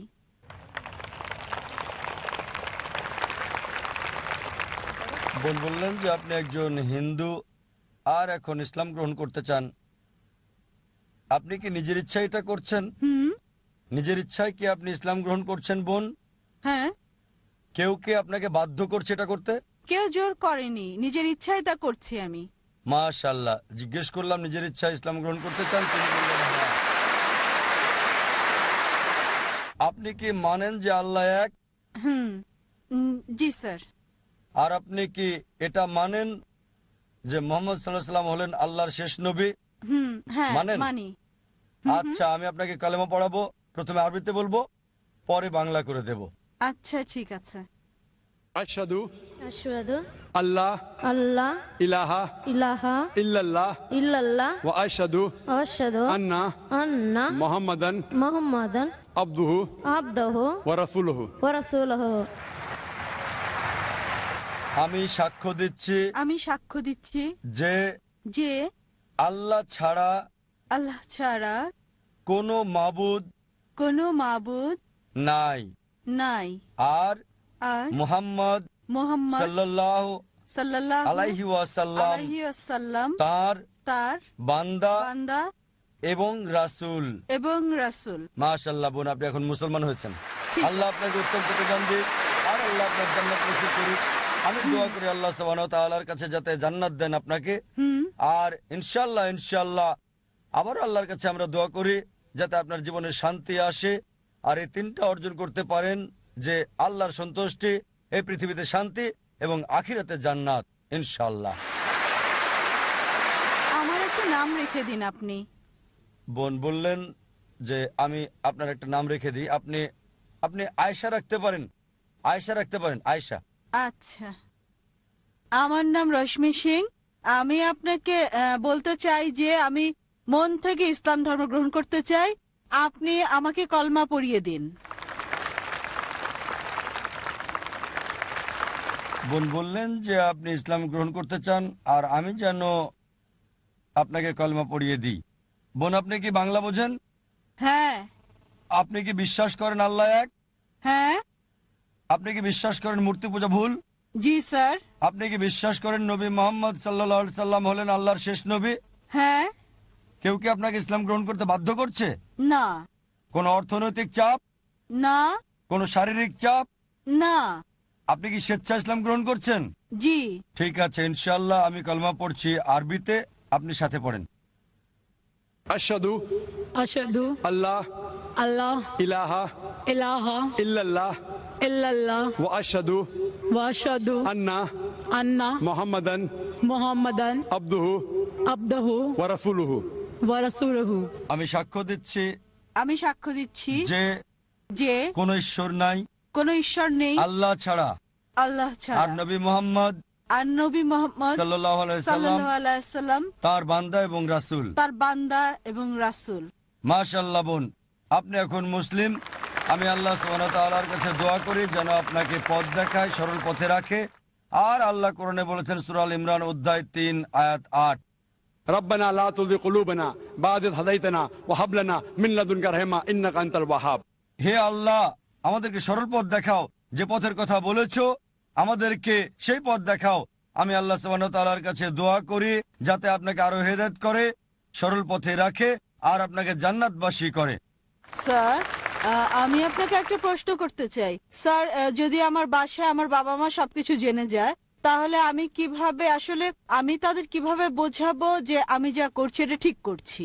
বোন বললেন যে পিতামাতা জানার পর কিভাবে তাদের বোঝাবেন যে সত্যের কাজ করেছেন আপনি। বোন, প্রথম হচ্ছে পিতামাতাকে ভালোবাসতে শুরু করেন। 1 নাম্বার, পিতামাতাকে বেশি বেশি ভালোবাসা শুরু করেন, মান্য করেন, সম্মান করেন, অনুসরণ করেন, যতক্ষণ না এমন কিছু বলে যা আল্লাহ এবং রাসূলের বিরুদ্ধে যায়, সেক্ষেত্রে অমান্য করতে হবে। আপনি পার্থক্য তৈরি করেন, আগে কেমন ছিলেন আর এখন কেমন আছেন। আগে হয়তো তাদের অনেক কথাই আপনি মানতেন না, আর এখন যতক্ষণ তাদের কথা কোরআন এবং সহিহ হাদিসের বিরুদ্ধে না যায়, আমার অনুরোধ বোন, অপছন্দ হলেও আপনি তাদের অনুসরণ করতে থাকেন। পার্থক্য তৈরি হবে যে আমার মেয়ে মুসলিম হওয়ার আগে কেমন ছিল আর এখন সে গ্রহণ করেছে ইসলাম। যদি কোনো পরিবর্তন লক্ষ্য করে, তারা বলবে, আরে আগে তো আমাকে মানতে না, এখন যা বলছি সবকিছু মানছো। সবকিছুই কেন? কারণ কোরআন বলছে, আমাদের প্রিয় নবীজি বলেছেন, জান্নাত মায়ের পায়ের নিচে। এভাবে চেষ্টা করেন তাদেরকে জয় করতে। কোরআন বলছে সূরা ফুসিলাত অধ্যায় 41 আয়াত 34 যে তাদেরকে জয় করাই ভালো, আর এটা করতে হবে হিকমত দিয়ে। আল্লাহ কোরআনে বলেন সূরা নেহাল অধ্যায় 16 আয়াত 125, উদু ইলা সাবিলি রাব্বিকা বিল হিকমা ওয়াল মাউযাতিল হাসনা ওয়াজাদিল বিল্লাতি আহসান। মানুষকে ডাকো তোমার প্রভুর দিকে, জ্ঞান দিয়ে, সুন্দর আচরণ দিয়ে তাদের সাথে তর্ক করো, যুক্তি দেখাও সবচেয়ে ভালো পন্থায়, উত্তম পন্থায়। আপনাকে অনুরোধ করব, আমার ভিডিও দেখতে পারেন, ইসলাম এবং হিন্দু ধর্মের সাদৃশ্য আপনার পিতামাতাকেও দেখান। ইনশাআল্লাহ এতে তাদের মন নরম হবে। আমি আল্লাহর কাছে দোয়া করি যেন আল্লাহ আপনার পিতামাতাকেও হেদায়েত দেন এবং আপনার পরিবারের সদস্যদের। ধন্যবাদ স্যার। আমরা আর কোনো প্রশ্ন নিব না। ভলান্টিয়াররা শুধু একজনকে সুযোগ দেওয়ার জন্য অনুরোধ করেছে। আসলে এটাই ছিল শেষ প্রশ্ন, তবে আমরা শুধু শাহাদাটা নিচ্ছি, ইনশাআল্লাহ অন্য প্রোগ্রাম চালিয়ে যাব। বিশ্বাস করেন আল্লাহ এক? ভাই, প্রথম মাইক, আপনি বিশ্বাস করেন আল্লাহ এক? বিশ্বাস করেন আল্লাহ এক? হ্যালো, আসসালামু আলাইকুম। আপনি কি বিশ্বাস করেন আল্লাহ এক? আপনি কি মানেন আল্লাহ এক? হ্যাঁ মানি, আমি আল্লাহ এক। আপনি কি মানেন মুহাম্মদ সাল্লাল্লাহু আলাইহি সাল্লাম আখেরি নবী? হ্যাঁ মানি। আপনি মানেন? কেউ কি আপনাকে জোর করছে ইসলাম গ্রহণ করতে? না। কেউ কি আপনাকে জোর করছে? না। আপনি কি নিজের ইচ্ছা ইসলাম গ্রহণ করতে চান? আমি নিজ থেকে ইসলাম ঠিক গ্রহণ আছে, করছি। ইনশাআল্লাহ দুজনেই ইনশাআল্লাহ শাহাদা বলবেন। আমি আরবিতে বলবো, আমার সাথে আপনি বলবেন, তারপর পরবর্তী পর্বে আমরা যাব। আশহাদু আশহাদু আল্লাহ আল্লাহ ইলাহা ইলাহা ইল্লাল্লাহ ইল্লাল্লাহ ওয়া আশহাদু ওয়া আশহাদু আন্না আন্না মুহাম্মাদান মুহাম্মাদান আবদুহু আবদুহু ওয়া রাসূলুহু। ওয়া রাসূলুহু। আমি সাক্ষ্য দিচ্ছি যে আল্লাহ ছাড়া কোনো মাবুদ নেই এবং মুহাম্মদ সাল্লাল্লাহু আলাইহি ওয়াসাল্লাম তার বান্দা এবং রাসূল। মাশাআল্লাহ, আপনি এখন মুসলিম হয়েছেন।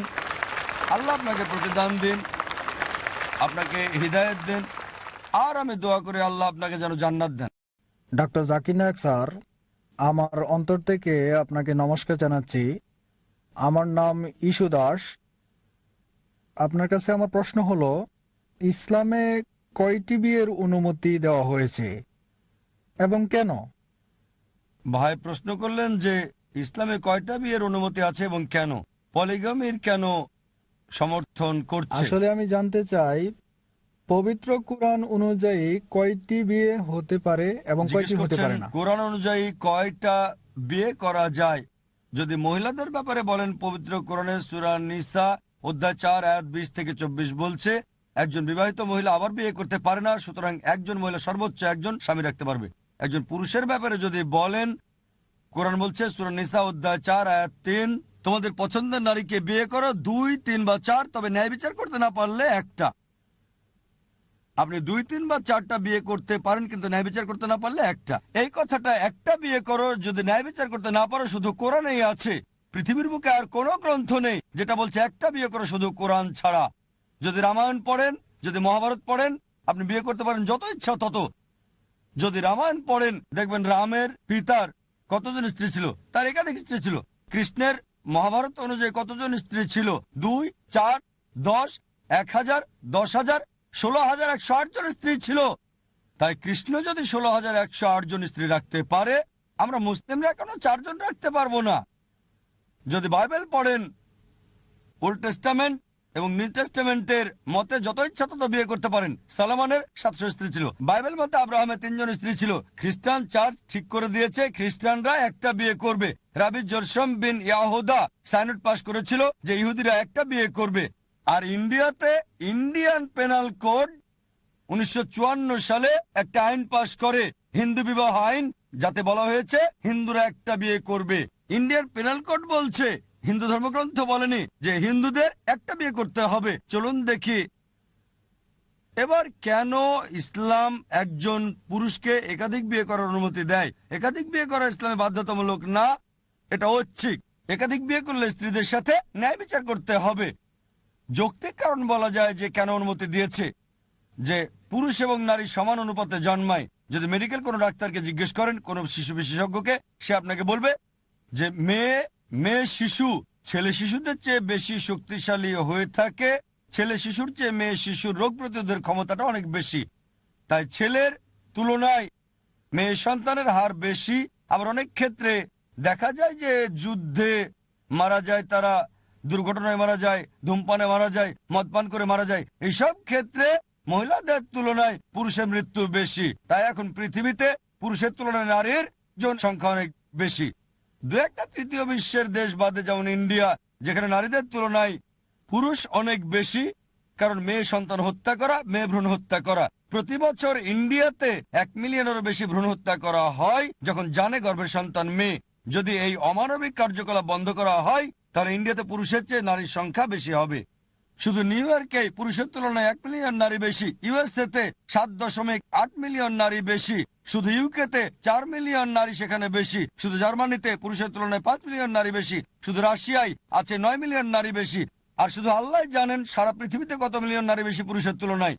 যদি আপনার সাথে একমত হয় যে একজন একটা মেয়েকে বিয়ে করবে, ধরেন সবাই একটা করে বিয়ে করে নিল, আর আপনার বোন আমেরিকায় থাকে বা আমার বোন আমেরিকায় থাকে, আর সে যদি তখন 7.8 মিলিয়নের মধ্যে পড়ে যায় যারা জীবন সঙ্গী খুঁজে পায়নি, একটা পথই তার জন্য খোলা, হয় সে একজনকে বিয়ে করবে যে আগে বিয়ে করেছে, না হয় পাবলিক সম্পত্তি হয়ে যাবে।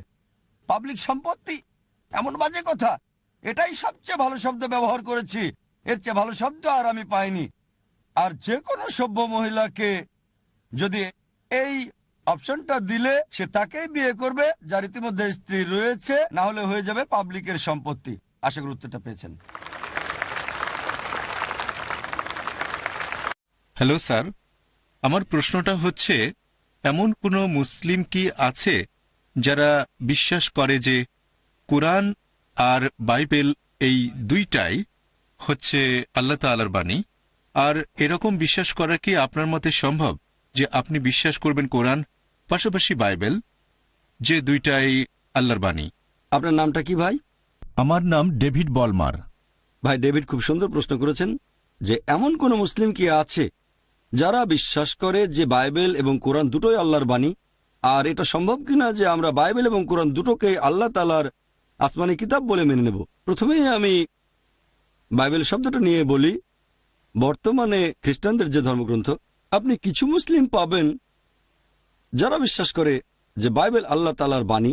তবে কোরআনের কথা যদি বলেন, আর সেই সব মুসলিমদের কথা যদি বলেন যারা আসলেই জানে কোরআন ও ইসলামিক শরিয়া সম্পর্কে, পবিত্র কোরআন বলছে যে আমরা বিশ্বাস করব ইনজিলে, যে ওহী নাজিল হয়েছিল যীশুখ্রিস্ট বা ঈসা আলাইহিস সালামের উপর। যে মুসলিম ইসলামিক শরিয়া সম্পর্কে জ্ঞান রাখে সে নিশ্চিতভাবে জানে যে ইনজিল হচ্ছে সেই কিতাব যেটা ঈসা আলাইহিস সালামের উপর নাজিল হয়েছিল। আমরা অবশ্যই সেই আসমানি কিতাবে বিশ্বাস করব। আর ইসলাম হচ্ছে একমাত্র অখ্রিস্টান ধর্ম যেখানে ধর্মবিশ্বাসের একটা ভিত্তি হচ্ছে যীশুখ্রিস্টকে নবী বলে বিশ্বাস করা। সে মুসলিম আসলে মুসলিম নয় যে যীশুখ্রিস্টকে নবী ও রাসূল বলে মানে না। আমরা মানি যে তিনি আল্লাহ প্রেরিত একজন নবী ও রাসূল। বিশ্বাস করি যে তিনি হলেন মসীহ, অনুবাদ করলে খ্রিস্ট। বিশ্বাস করি যে তিনি অলৌকিকভাবে জন্মেছিলেন কোনো পুরুষের হস্তক্ষেপ ছাড়াই, যেটা বর্তমানের অনেক আধুনিক খ্রিস্টানই বিশ্বাস করে না। আমরা মানি তিনি আল্লাহর নির্দেশে মৃত ব্যক্তিকে জীবন দিয়েছেন। আমরা বিশ্বাস করি তিনি আল্লাহর নির্দেশে জন্মান্ধ ও কুষ্ঠরোগীদের সুস্থ করে তুলেছিলেন। আর পবিত্র কোরআন বলছে যে ইনজিল হচ্ছে সেই ওহী যেটা যীশুখ্রিস্টের উপর নাজিল করা হয়েছিল। এখন যারা বাইবেল নিয়ে গবেষণা করেছেন তারা বুঝতে পেরেছেন যে এই বাইবেল এটা সেই অরিজিনাল ওহী নয় যেটা নাজিল হয়েছিল যীশুখ্রিস্টের উপর। বাইবেলের উপর বিশেষজ্ঞ যে কোনো লোক, হোক সে খ্রিস্টান অথবা হোক হিন্দু বা সে মুসলিম, যখন আমরা বাইবেল পড়ি আমরা জানতে পারি যে বাইবেলটা আমরা আজকাল পড়ি, এই বাইবেল শব্দটা এসেছে গ্রিক শব্দ বিবলস থেকে, অর্থাৎ বই বা বইসমূহের বই। আর আপনিও হয়তো জানেন যে বাইবেল হচ্ছে অনেকগুলো বইয়ের সমষ্টি, 66টা। এটা খ্রিস্টানদের মধ্যে প্রোটেস্ট্যান্ট মতাবলম্বীদের কথা অনুযায়ী, আর ক্যাথলিকদের মতে বাইবেল 73টা বই অন্যরাও মানে। তাহলে এই বাইবেল শব্দটা এসেছে গ্রিক শব্দ বিবলস থেকে। আমাদের মুসলিমদের যাদের শরিয়ার উপরে জ্ঞান আছে আমরা বলি যে বাইবেল আল্লাহ তাআলার অরিজিনাল বাণী নয়। বাইবেল নিয়ে যদি গবেষণা করেন তাহলে আপনারা দেখবেন যে সামান্য কিছু অংশ সেগুলো হতে পারে আল্লাহ তাআলার বাণী, কিছু অংশ নবী রাসূলগণের কথা, যীশুখ্রিস্টের মুখের কথা, কিছু অংশ ইতিহাসের কথা, কিছু অংশ আমার বলতে খারাপ লাগছে এমনকি পর্নোগ্রাফিও আছে।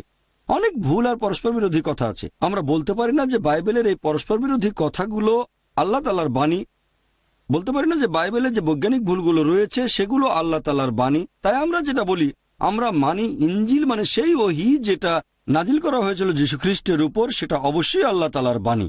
তবে বর্তমান বাইবেল একটা মিশ্রণ। তাই সামগ্রিকভাবে কোরআন এবং বাইবেল সম্পর্কে যাদের যথেষ্ট জ্ঞান আছে তারা কখনোই এই বাইবেলকে একেবারে সম্পূর্ণভাবে আল্লাহর বাণী বলবে না। তবে হ্যাঁ, ঈসা আলাইহিস সালাম বা যীশুখ্রিস্টের উপরে যে ওহী নাজিল করা হয়েছিল সেটা আল্লাহ তাআলার বাণী। আপনার প্রশ্নের দ্বিতীয় অংশটাতে আমি যাচ্ছি, কোরআন এবং বাইবেলকে কি মেলানো সম্ভব? কোনো সাদৃশ্য আছে কি? একটা লেকচার দিয়েছিলাম খ্রিস্টান ধর্ম এবং ইসলামের মধ্যে সাদৃশ্য। আমরা মুসলিমরা মানি যে আসমানি কিতাবটা নাজিল করা হয়েছিল যীশুখ্রিস্ট বা ঈসা আলাইহিস সালামের উপরে সেটা আল্লাহ তাআলার বাণী। তাই আমরা চেষ্টা করি বেছে নিতে সেই অংশগুলো যেগুলো মিলে যাচ্ছে সর্বশেষ ও চূড়ান্ত আসমানি কিতাবের সাথে। যদি ওল্ড টেস্টামেন্ট আর নিউ টেস্টামেন্ট বলে কিছু থাকে তাহলে পবিত্র কোরআন হচ্ছে আল্লাহ তাআলার লাস্ট টেস্টামেন্ট। আর এই বইটাকে যদি পরীক্ষা করে দেখেন, হতে পারে সেটা বিজ্ঞানের পরীক্ষা, কোরআন সেখানে পাশ করেছে। আপনি কোরআনে একটাও পরস্পর বিরোধী কোনো কথা পাবেন না, কোরআনে আপনি কোনো ভুল খুঁজে পাবেন না। যদি আপনি কোরআনকে পরীক্ষা করেন, একই রকম পরীক্ষা করতে পারেন হিন্দু ধর্মগ্রন্থকে বা কোরআনকে অথবা বাইবেলকে, আপনি দেখবেন কোরআন সেই পরীক্ষায় পাশ করবে। তবে দুর্ভাগ্যজনকভাবে বাইবেল পরীক্ষায় ফেল করবে। আমি একটা বিতর্ক করেছিলাম আমেরিকায় বিজ্ঞানের আলোকে কোরআন ও বাইবেল। সেখানে আমার অপর বক্তা ছিলেন ডক্টর উইলিয়াম ক্যাম্বেল। তিনি একটা বই লিখেছিলেন যেখানে কোরআনের নাকি 30টা বৈজ্ঞানিক ভুল আছে। অনেক বছর কোনো মুসলিম তার উত্তর দেয়নি। তখন আমি গেলাম শিকাগোতে এবং তার সাথে একটা বিতর্ক করলাম। আর আলহামদুলিল্লাহ, আল্লাহর দয়ায়, আল্লাহর করুণায় আমি তার সবগুলো অভিযোগের উত্তর দিলাম। তারপর আমি তাকে দেখালাম বাইবেলে 38টা ভুল, বৈজ্ঞানিক ভুল, তিনি সেগুলোর উত্তর দিতে পারেননি। এবারে আপনার প্রশ্নটা যে এই দুটোকে কি মেলানো সম্ভব? হ্যাঁ, সম্ভব। আমি কি করেছি? আমি বাইবেল থেকে শুধুমাত্র সেই অংশগুলো নিয়েছি যেগুলো কোরআনের সাথে মিলে যায়। আর আমরা মুসলিমরা কোনো আপত্তি ছাড়াই মেনে নেব যে এই অংশের এই কথাগুলো আল্লাহ তাআলার বাণী। কারণ পবিত্র কোরআন, এটা আরবিতে, এই কোরআনকে বলা হয় ফুরকান, মানে সেই মানদণ্ড যেটা দিয়ে বিচার করা হয় সঠিক আর বেঠিক। এরকম মানদণ্ড থাকলে আমরা সহজে ঠিক বেঠিক বের করতে পারবো। যখন ব্যবহার করছি এই মানদণ্ড যেগুলো মিলে যাচ্ছে কোরআনের সাথে, সেগুলোকে আমরা মুসলিমরা সামগ্রিকভাবে কোনো রকম আপত্তি ছাড়াই মেনে নেব যে বাইবেলের এই কথাগুলো আল্লাহ তাআলার বাণী। এখন বাইবেল আর কোরআন এদের মধ্যে অনেক সাদৃশ্য আছে, এখানে সময় কম তাই সবগুলো আমি বলতে পারবো না। তবে যে কথাগুলো আগেও বলেছিলাম, আমরা মুসলিমরা মানি যীশু খ্রিস্ট বা ইসা আলাইহিস সালাম আল্লাহ প্রেরিত একজন নবী ও রাসূল। মানি তিনি অলৌকিকভাবে জন্মেছিলেন পুরুষের হস্তক্ষেপ ছাড়াই। বিশ্বাস করে তিনি আল্লাহর নির্দেশে মৃত ব্যক্তিকে জীবন দিয়েছেন। বিশ্বাস করে তিনি আল্লাহর নির্দেশে জন্মান্ধ কুষ্ঠরোগীদের সুস্থ করে তুলেছিলেন। তাহলে মুসলিম আর খ্রিস্টানরা আমরা এখানে এক। তবে আমাদের মধ্যে পার্থক্য আছে। এরকম অনেক খ্রিস্টান আছে যারা বলে যে যীশু খ্রিস্ট নাকি নিজেকে ঈশ্বর বলে দাবি করেছিলেন। তিনি বলেছেন তিনি নাকি ঈশ্বর। সত্যি বলতে আপনারা যদি বাইবেল পড়েন, এরকম একটা স্পষ্ট করে বলা অনুচ্ছেদও খুঁজে পাবেন না, পরিষ্কার করে বলা একটা কথাও পাবেন না গোটা বাইবেলের মধ্যে যেখানে যীশু খ্রিস্ট বা ঈসা আলাইহিস সালাম নিজেই বলেছেন যে আমি ঈশ্বর অথবা তোমরা আমার উপাসনা করো। কথাটা আবারও বলছি, গোটা বাইবেলে একেবারে স্পষ্ট করে বলা, একেবারে পরিষ্কার করে বলা হয়েছে এরকম একটা অনুচ্ছেদ পাবেন না যেখানে যীশু খ্রিস্ট নিজের মুখে বলেছেন যে আমি ঈশ্বর বা তোমরা আমার উপাসনা করো। সত্যি বলতে যদি আপনারা বাইবেল পড়েন, যীশু খ্রিস্ট তার নিজের মুখে বলেছেন। এটা হচ্ছে গসপেল অফ জন অধ্যায় নম্বর 14 অনুচ্ছেদ 28। যীশু খ্রিস্ট নিজের মুখে বলেছেন আমার পিতা আমার চেয়ে মহান। গসপেল অফ জন অধ্যায় 10 অনুচ্ছেদ 29 আমার পিতা সবার চেয়ে মহান। গসপেল অফ ম্যাথিউ অধ্যায় 12 অনুচ্ছেদ 28 আমি ঈশ্বরের আত্মার সাহায্যে শয়তানকে তাড়িয়ে দেই। গসপেল অফ লুক অধ্যায় 11 অনুচ্ছেদ 20 আমি ঈশ্বরের আঙ্গুলের সাহায্যে শয়তানকে তাড়িয়ে দিই। গসপেল অফ জন অধ্যায় 5 অনুচ্ছেদ 30 আমি নিজের থেকে কিছুই করতে পারি না, যেমন শুনি সেরকম বিচার করি, আর আমার বিচার ন্যায্য, কারণ আমি নিজের ইচ্ছা পূরণ করি না, আমার পিতার ইচ্ছা পূরণ করি। যদি কেউ বলে আমি নিজের ইচ্ছা পূরণ করি না, আল্লাহর ইচ্ছা পূরণ করি, সে একজন মুসলিম। তাহলে যীশু খ্রিস্ট বা ঈসা আলাইহিস সালাম আল্লাহর কাছে আত্মসমর্পণ করেছিলেন। আর আরবিতে বললে এই ধরনের মানুষকে বলা হয় মুসলিম। যীশু খ্রিস্ট কখনোই নিজেকে ঈশ্বর বলে দাবি করেননি। এটা পরিষ্কার বলা হয়েছে বুক অফ অ্যাক্টসে অধ্যায় নম্বর 2 অনুচ্ছেদ 22 হে ইসরায়েলবাসী মন দিয়ে শোনো, নাজারেত শহরের যিশু ঈশ্বর কর্তৃক মনোনীত একজন মানুষ তোমাদের মধ্য থেকে। ঈশ্বর তাকে দিয়ে অনেক অলৌকিক কাজ করিয়ে দেখাবেন আর তোমরা তার সাক্ষী থাকবে। ঈশ্বর কর্তৃক মনোনীত একজন মানুষ তোমাদের মধ্য থেকে, সে অনেক অলৌকিক কাজ করে দেখাবে, ঈশ্বর তাকে দিয়ে করাবেন আর তোমরা তার সাক্ষী থাকবে। তাহলে তিনি ছিলেন একজন মানুষ, তবে সেই মানুষকে আল্লাহ তাআলা পাঠিয়েছেন রাসূল হিসেবে মানব জাতির জন্য। আর আপনারা দেখবেন যে যীশু খ্রিস্ট কখনোই নিজেকে ঈশ্বর বলে দাবি করেননি। তিনি ছিলেন আল্লাহ তাআলার প্রেরিত একজন নবী ও রাসূল। সেজন্য আমরা বলি যে বাইবেল আর কোরআনের মধ্যে অনেক সাদৃশ্য আছে। যেমন ধরেন বাইবেলে বলা হয়েছে পরবর্তীতে একজন রাসূল আসবেন এবং তার নাম হবে মুহাম্মদ সাল্লাল্লাহু আলাইহি সাল্লাম। অনেক জায়গায় ওল্ড টেস্টামেন্ট আছে, নিউ টেস্টামেন্টও আছে।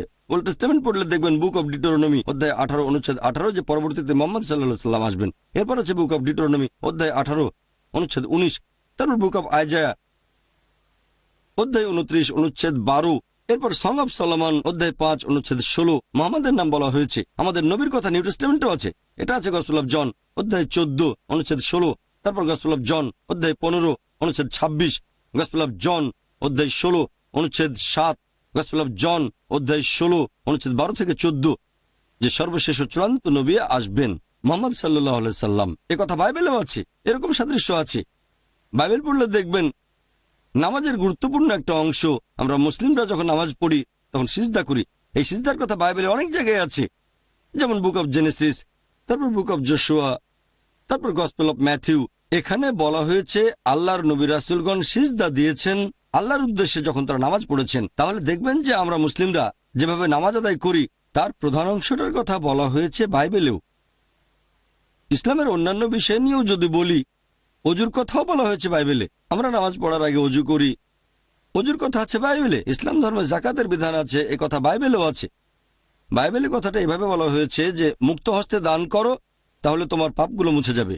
এমনকি বাইবেলেও বলা হয়েছে বুক অফ শামস অধ্যায় নম্বর 84 অনুচ্ছেদ 4 থেকে 6 বলা হয়েছে আশীর্বাদ প্রাপ্ত হচ্ছে সেই লোকগুলো যারা ভ্রমণ করে যায় বাক্য উপত্যকায়, অর্থাৎ মক্কা। এছাড়াও আপনি দেখবেন যে ইসলাম ধর্মে অনেক কিছু নিষিদ্ধ করা হয়েছে পবিত্র কোরআনে, আর বাইবেলেও সেগুলোকে নিষিদ্ধ করা হয়েছে। পবিত্র কোরআন বলছে সব মিলিয়ে মোট 4টা জায়গায়, সূরা মাইদা অধ্যায় 5 আয়াত নম্বর 3, সূরা বাকারা অধ্যায় 2 আয়াত 173, সূরা আনাম অধ্যায় 6 আয়াত 145 এবং সূরা নাহাল অধ্যায় 16 আয়াত 115 বলা হয়েছে তোমাদের জন্য হারাম খাদ্য হচ্ছে মৃত পশু, রক্ত, তারপর শূকরের মাংস, আর যেসব পশু জবাই করার সময় আল্লাহ তাআলা ব্যতীত অন্য কারো নাম নেওয়া হয়েছে। এখন সবগুলো জিনিসই এগুলো বাইবেলে নিষেধ করা হয়েছে। বাইবেল পড়লে দেখবেন book of Genesis, book of Leviticus, book of Deuteronomy রক্ত নিষেধ করা হয়েছে। বাইবেলে উল্লেখ করা হয়েছে যে শূকরের মাংস নিষিদ্ধ। বুক অব ডিউটেরোনমি অধ্যায় 14 অনুচ্ছেদ 8, তারপর বুক অব আইজায়া অধ্যায় 65 অনুচ্ছেদ 2 থেকে 5। মৃত পশুর মাংসকেও বাইবেলে নিষিদ্ধ করা হয়েছে। বুক অব অ্যাক্টস অধ্যায় নম্বর 15 অনুচ্ছেদ 29, যে খাবারে আল্লাহ তাআলা ব্যতীত অন্য কোনো নাম নেওয়া হয়েছে সেটাকেও বাইবেলে নিষিদ্ধ করা হয়েছে। বুক অব অ্যাক্টস অধ্যায় 15 অনুচ্ছেদ 29। কোরআনে যে জিনিসগুলো নিষিদ্ধ তার অনেক কিছুকে বাইবেলে নিষিদ্ধ করা হয়েছে। এরকম সাদৃশ্যগুলো নিয়ে যদি কথা বলেন আপনারা। তারপর শালীনতা, একজন মুসলিম মহিলার যেভাবে পোশাক পরা উচিত, মাথা ঢেকে রাখতে হবে, পুরো শরীর ঢাকা থাকবে, শুধু মুখমণ্ডল আর হাতের কবজি বাদে ঢিলেঢালা পোশাক পরবে। তারপরে সে বিপরীত লিঙ্গের পোশাক পরবে না। এগুলো হচ্ছে শরিয়ার নিয়ম, আছে পবিত্র কোরআন এবং হাদিসে। একইভাবে বাইবেলে দেখবেন বুক অব ডিউটেরোনমি অধ্যায় 22 অনুচ্ছেদ 5 বলা হয়েছে যে একজন পুরুষ এমন কোনো পোশাক পরবে না যেটা মহিলারা পরে থাকে। একজন মহিলাও পুরুষের মতো পোশাক পরবে না। যারা এই ধরনের কাজ করে তারা সবাই ঘৃণ্য। তার মানে বিপরীত লিঙ্গের পোশাক পরা বাইবেল অনুযায়ী নিষিদ্ধ। এরপর দেখবেন 1 তিমোথী অধ্যায় 2 অনুচ্ছেদ 9 বলা হয়েছে যে মহিলারা পোশাক পরবে শালীনতার সাথে এবং নম্রতার সাথে, ভদ্রতার সাথে। তারা খুব দামি স্বর্ণালঙ্কার বা মণিমুক্তা পরবে না। এরপর আরো আছে 1 করিন্থিয়ান্স অধ্যায় নম্বর 11 অনুচ্ছেদ 5 থেকে 7, যে মহিলা ঈশ্বরের কাছে প্রার্থনা করে আর মাথা ঢেকে রাখে না সে তার মাথাকে অসম্মান করে। তার মাথার চুল কামিয়ে দাও, মাথার সব চুল কাটা হবে। কোরআন বা হাদিসে এমন কোনো কথা নেই যেটা এত কঠিন শালীনতার ব্যাপারে। পবিত্র কোরআনের কোনো আয়াত বা কোনো হাদিস বলছে না যে কোনো মহিলা মাথা না ঢাকলে তার চুল কামিয়ে দাও, তবে এই কথা বাইবেলে আছে।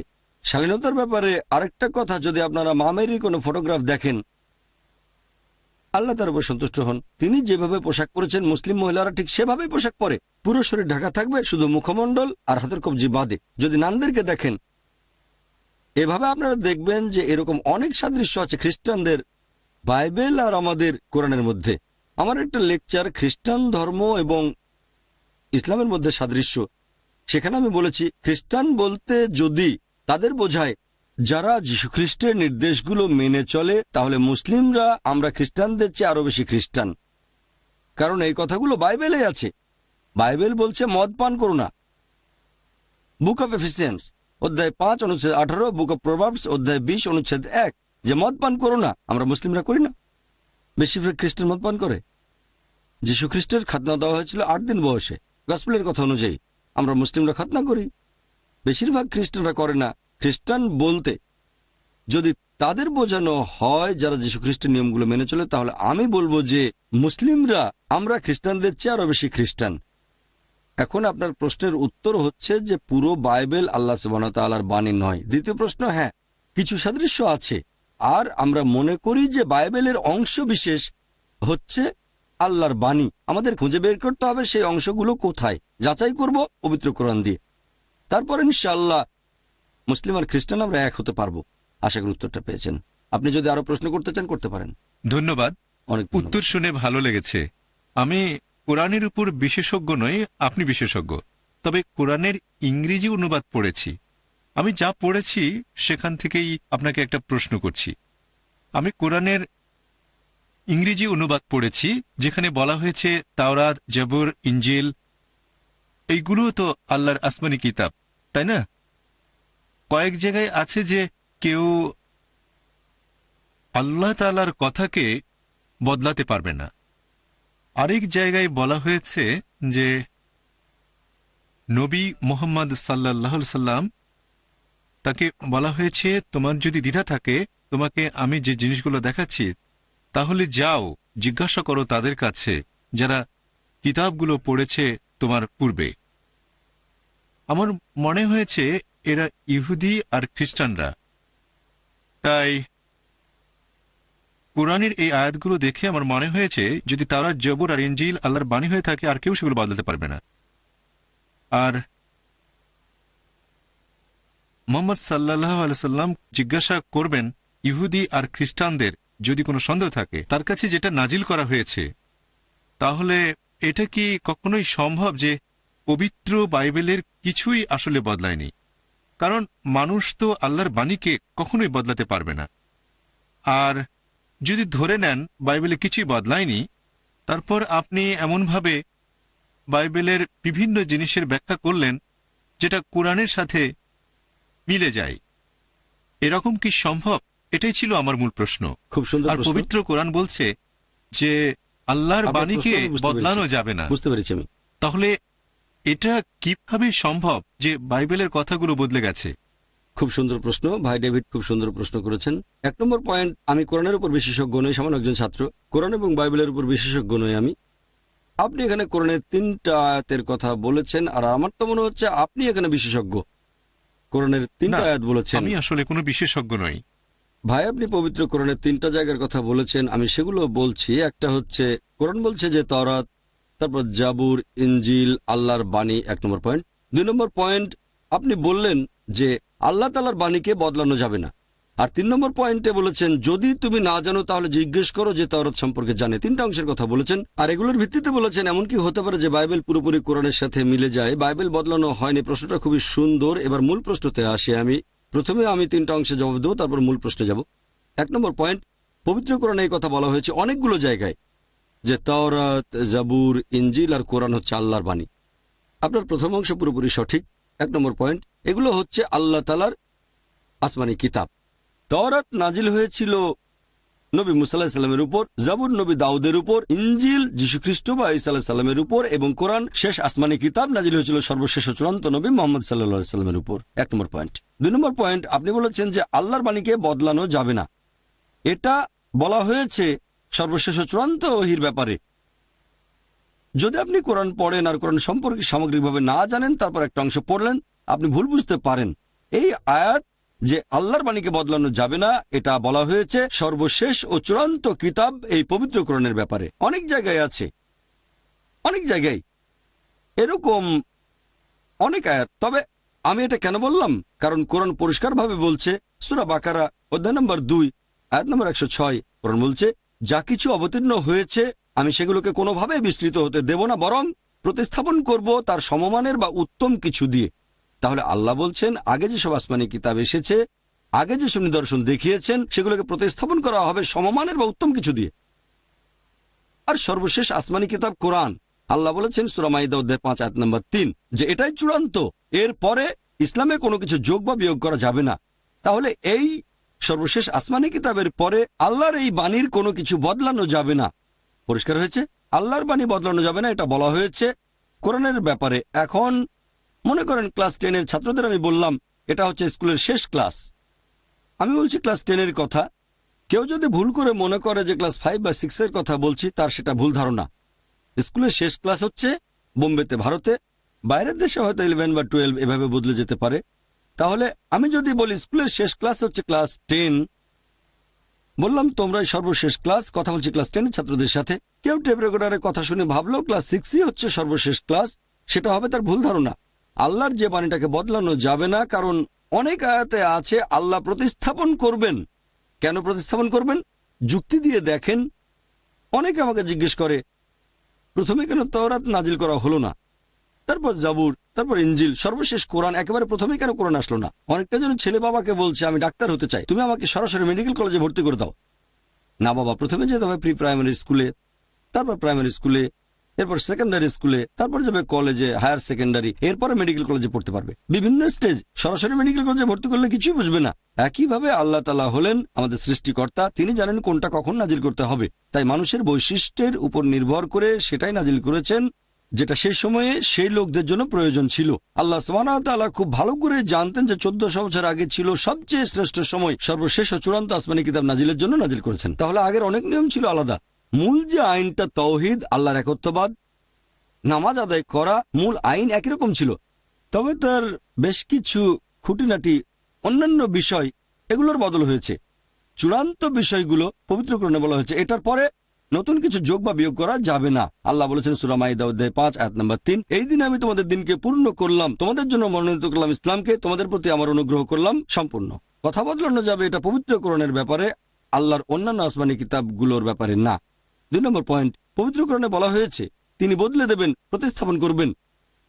3 নম্বর পয়েন্ট, আল্লাহ বলেছেন সূরা নিসা অধ্যায় 4 আয়াত নম্বর 82, أفلا يتدبرون القرآن ولو كان من عند غير الله لوجدوا فيه اختلافا كثيرا। তারা কি অনুধাবন করে না এটা যদি আল্লাহ ব্যতীত অন্য কারো কাছ থেকে আসতো তাহলে সেখানে অনেক অসঙ্গতি থাকতো। আল্লাহ এখানে চ্যালেঞ্জ করেছেন, যদি মনে করো এটা আল্লাহর কাছ থেকে আসেনি, তাহলে মাত্র একটা অসঙ্গতি বের করে দেখাও। যদি বের করতে পারেন আল্লাহর বাণী নয়। এবার তৃতীয় অংশে আসছি। আপনি আপনার প্রশ্নে বলেছেন, আল্লাহ বলেছেন নবী মোহাম্মদকে তুমি যদি না জানো তাহলে ইহুদিদের ধর্মগ্রন্থগুলো দেখো। এটা ভুল ধারণা।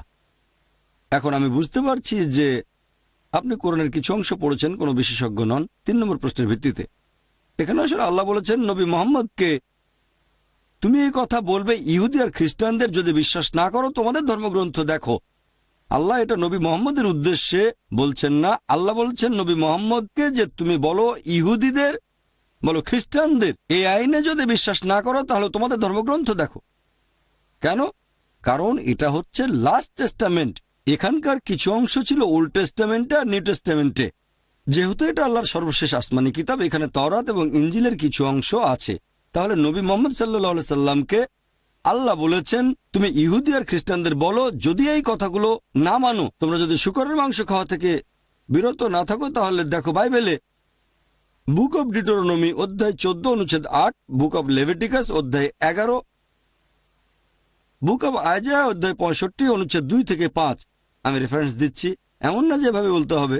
এভাবে বলে আমি আসলে আপনাদের সাহায্য করছি, কারণ গোটা বাইবেল খুঁজতে গেলে 1 ঘন্টাও লাগতে পারে, 2 ঘন্টাও লাগতে পারে, কিন্তু আমি রেফারেন্স দিলে 2 মিনিট লাগবে।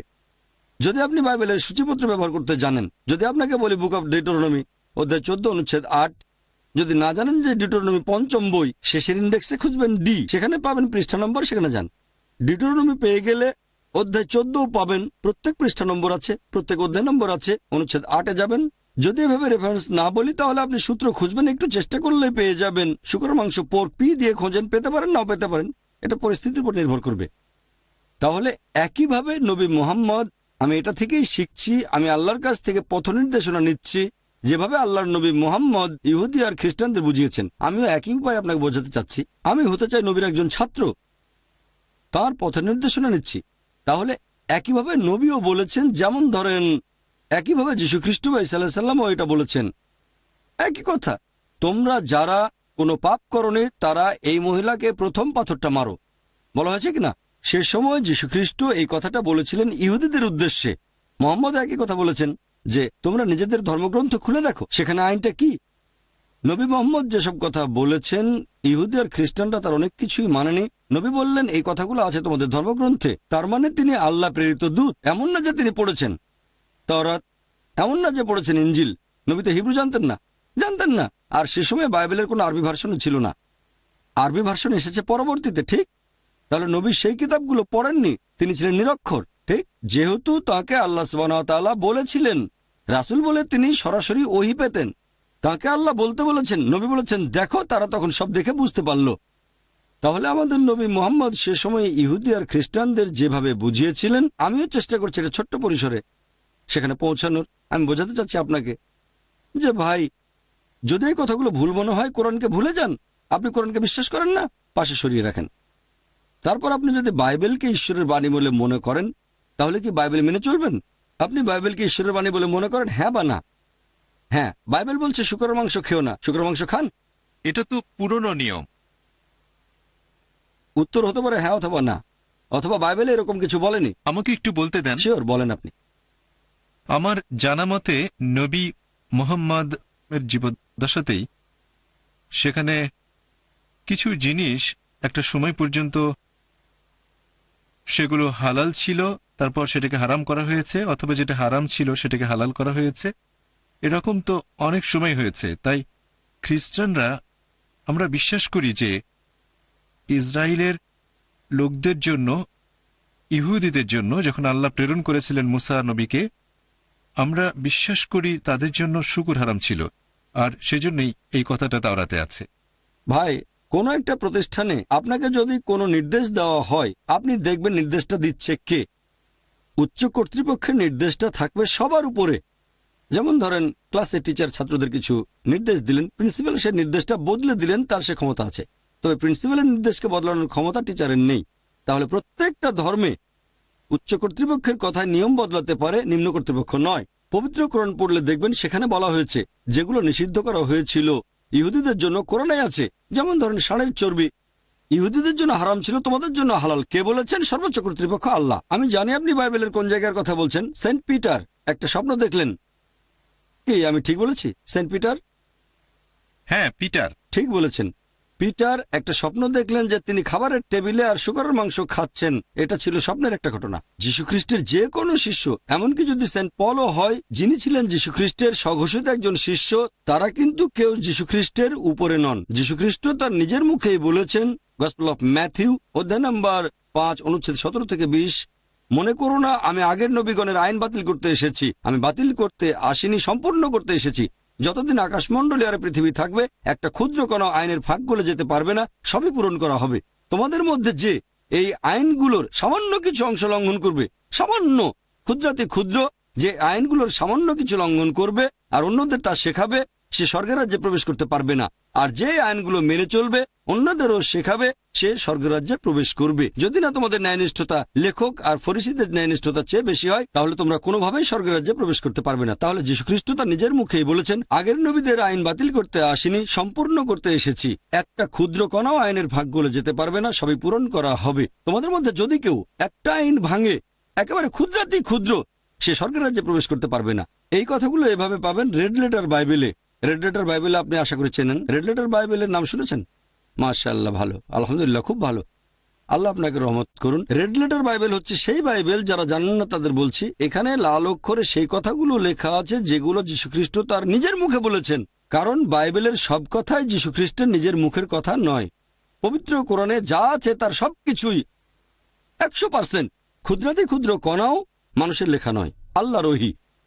আর রেড লেটার বাইবেলে যে কথাগুলো ঈশ্বরের বাণী নিউজ পেপারে ছাপালে, সেটা হবে মাত্র একটা পৃষ্ঠা, খুব বেশি হলে 2টা কলাম, সামান্য পার্সেন্টেজ। এগুলো আছে নিউ টেস্টামেন্টে, ওল্ড টেস্টামেন্টে কিছু নেই। আর নিউ টেস্টামেন্টে প্রধানত গসপেলগুলোতে আছে। এবারে সামান্য কিছু আছে অ্যাক্টসে, সামান্য। আপনারাও বুঝতে পারবেন এটা গোটা বাইবেলের খুব সামান্য একটা পার্সেন্টেজ। আর এই লাল অক্ষরের কথাগুলোই যীশুখ্রিস্টের নিজের মুখের কথা। কালো অক্ষর লাল অক্ষরের নিয়মকে বদলাতে পারে না, কারণ লাল অক্ষরগুলো যীশুখ্রিস্টের মুখের কথা, কালো অক্ষরগুলো বলেছেন অন্য কেউ, হয়তো যিশুর শিষ্য অথবা ঐতিহাসিক অথবা XYZ বা অন্য যে কোনো কেউ। কালো অক্ষর কখনোই লাল অক্ষরের নিয়ম বদলাতে পারবে না। কেন? লাল অক্ষরগুলো যীশুখ্রিস্টের নিজের কথা। যদি না মনে করেন যে পল, পিটার, থমাস এরা যীশুখ্রিস্টের উপরে না। আমাদের ইসলাম ধর্মেও আমরা এক আল্লাহকে বিশ্বাস করি, নবী মুহাম্মদ সাল্লাল্লাহু আলাইহি সাল্লামকে বিশ্বাস করি, তারপর রয়েছেন নবীর সাহাবাগণ, আপনাদের অ্যাপোস্টল, আমাদের সাহাবাগণ। যীশুখ্রিস্টের বেশ কিছু শিষ্য ছিলেন, নবী মুহাম্মদ সাল্লাল্লাহু আলাইহি সাল্লামেরও কিছু সহচর ছিলেন, তবে সাহাবা উপরে নন। যদি আমাকে দেখান একজন সাহাবী নবী মুহাম্মদের বিপক্ষে বলেছেন, সে কথাটা ফেলে দেন। নবী মুহাম্মদ 1 নম্বরে মানুষের মধ্যে, আল্লাহর পরে নবী মুহাম্মদ 1 নম্বর, তারপর রয়েছেন সাহাবাগণ। এরকম বিভিন্ন স্তর আছে। কোন সাহাবীর কথা আমাদের নবীর কোনো নিয়মকে বদলাতে পারবে না, কখনো না। প্রত্যেকটা ধর্মেই বিভিন্ন স্তর থাকে। আল্লাহর বাণীকে কোনো নবী বা রাসূল বদলাতে পারবেন না। কোন সাহাবীর কথা নবীর বলা কোনো নিয়মকে বদলাতে পারবে না। আপনি যেটার কথা বলছেন সেটা নিচের স্তরে ঠিক না বেঠিক পরে আলোচনা করা যাবে। আপনার কথা ঠিক না বেঠিক সেটা আলাদা ব্যাপার, তর্কের খাতিরে মানলাম আপনি ঠিক। যে কথাগুলো বলেছেন এখন সেটা কালো অক্ষর, ঠিক? কালো অক্ষর লাল অক্ষরের নিয়মকে বদলাতে পারবে না। আপনি যদি বাইবেলের উপর বিশেষজ্ঞ হন তাহলে এটা জানা থাকবে আপনার। যদি বাইবেল বিশেষজ্ঞ না হন, অন্য কেউ আপনাকে বলল, তাহলে প্রশ্নের তৃতীয় অংশটার উত্তর দিলাম। এখন মূল প্রশ্নটা ছিল এই 3টার ভিত্তিতে। আমাকে কিছু বলতে দিন। আপনাকে আরো সময় দেব, আগে উত্তরটা শেষ করি। প্রথমে উত্তরটা দেই, তারপর বলবেন কোনো সমস্যা নেই, অন্য দর্শকদের চেয়ে আপনাকে বেশি সুযোগ দেবো। আপনি আমাদের অতিথি ভাই, আপনি অতিথি, আপনার সাথে কথা বলতে ভালো লাগবে। প্রথমে আপনার উত্তরটা দেই। তৃতীয় প্রশ্নের পরে আপনি বলেছিলেন, এটা কি হতে পারে না যে কোরআন দিয়ে পরীক্ষার দরকার কি? বাইবেল তো সঠিক আর কোরআন ভুল। আপনি ঠিক মুখে বলেননি কোরআন ভুল, ভদ্রভাবে বলেছেন, আমারও পছন্দ হয়েছে। আমি জানি আপনি মুখে বলেননি, তবে বলেছেন বাইবেল সঠিক কোরআনের সাথে তুলনা করলে। কোরআনের সাথে তুলনা মানে সঠিকের সাথে বেঠিকের তুলনা, তাহলে সঠিক মানবো, আমিও একমত। তবে বাইবেল সঠিক কিনা সেটাই প্রশ্ন। একটা লেকচার দিয়েছিলাম কোরআন কি আল্লাহর বাণী। আর যে মানুষটা নিরপেক্ষ থাকে, সে হয়তো কোরআন সম্পর্কে কিছুই জানে না, সেখানে লেকচারের পরে প্রশ্নোত্তর পর্ব ছিল, সব মিলিয়ে প্রায় 4 ঘন্টার মতো। একজন নিরপেক্ষ লোক সেটা দেখলেই বুঝবেন। আমি যুক্তি দিয়ে প্রমাণ করেছি, যুক্তি, বুদ্ধি আর বিজ্ঞান দিয়ে, যে কোরআন আসলে আল্লাহর বাণী। আরো একটা লেকচার, বাইবেল কি আল্লাহর বাণী, এখানে একই যুক্তি খাটিয়েছি। বাইবেলে অনেক পরস্পর বিরোধী কথা আছে, আমি বলতে চাচ্ছি না। একটা আর্টিকেলের কথা অনুযায়ী 50,000-এর বেশি ভুল, আমি সে কথা বলছি না। আমিও এই ব্যাপারে একটা আর্টিকেল পড়েছিলাম। আপনি কোনটা পড়েছেন আমি জানি না।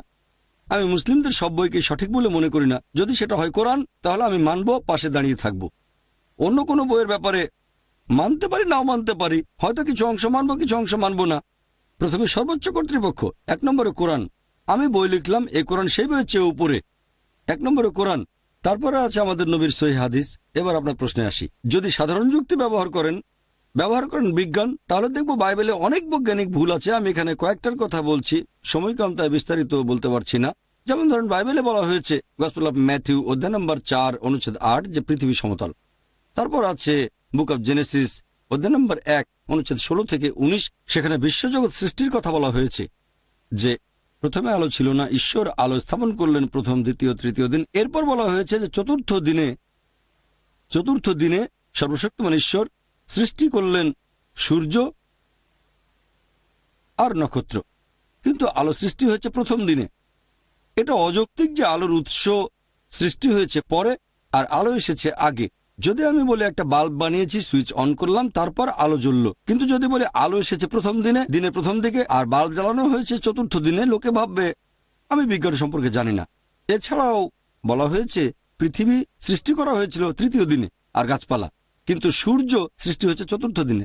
এখন পৃথিবী সূর্যের একটা অংশ, বিজ্ঞান বলছে ঠিক একটা অংশ তৃতীয় দিনে আর সূর্য এসেছে পরে, এটা অবৈজ্ঞানিক। এছাড়াও বাইবেলে দেখবেন বুক অব জেনেসিসে অধ্যায় নম্বর 1 অনুচ্ছেদ 16 থেকে 19 বলা হয়েছে সর্বশক্তিমান ঈশ্বর দুটো আলো সৃষ্টি করলেন, বড় আলো সূর্য দিনকে শাসন করবে, আর ছোট যে আলোটা চাঁদ রাতকে শাসন করবে। আর অরিজিনাল ভাষাতে যেভাবে বর্ণনা করা হয়েছে মনে হবে এটা চাঁদের নিজস্ব আলো।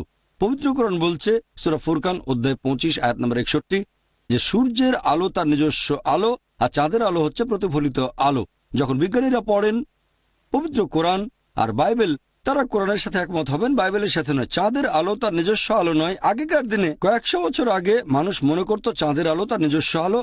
এখন আমরা জানি চাঁদের আলো তার নিজস্ব আলো নয়, এটা প্রতিফলিত আলো। এভাবে আমরা একের পর এক অনেক ভুল বের করতে পারি। এরকম কয়েকশো বৈজ্ঞানিক ভুল আছে।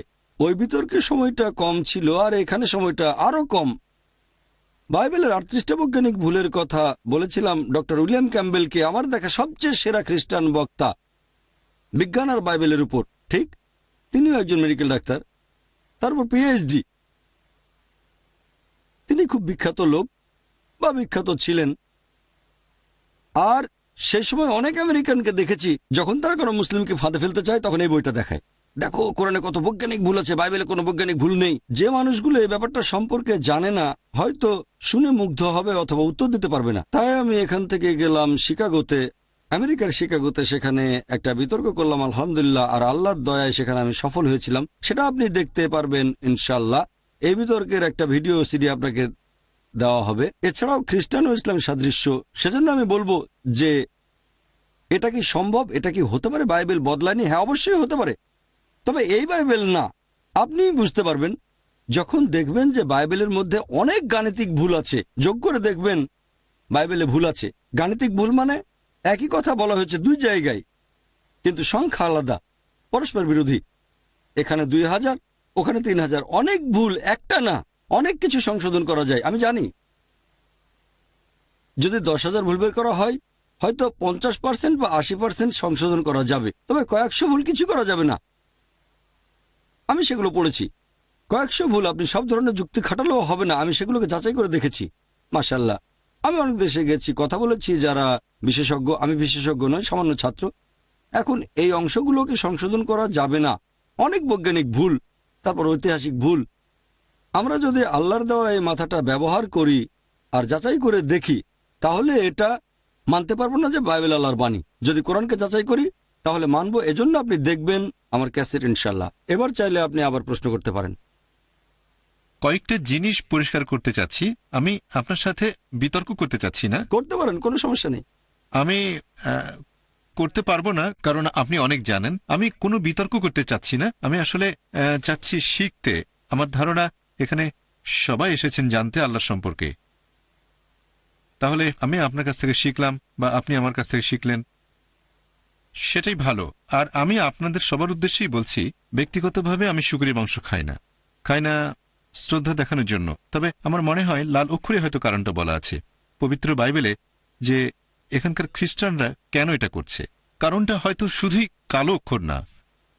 আর ঈসা আলাইহিসসালামও এই কথাও বলেছেন, মানুষ মুখে যে খাবার গ্রহণ করে সেটা তার আত্মাকে দূষিত করতে পারে না, তবে আমাদের মনের মধ্যে পাপে ভরা যে চিন্তাগুলো আসে সেগুলো আমাদের আত্মাকে দূষিত করে।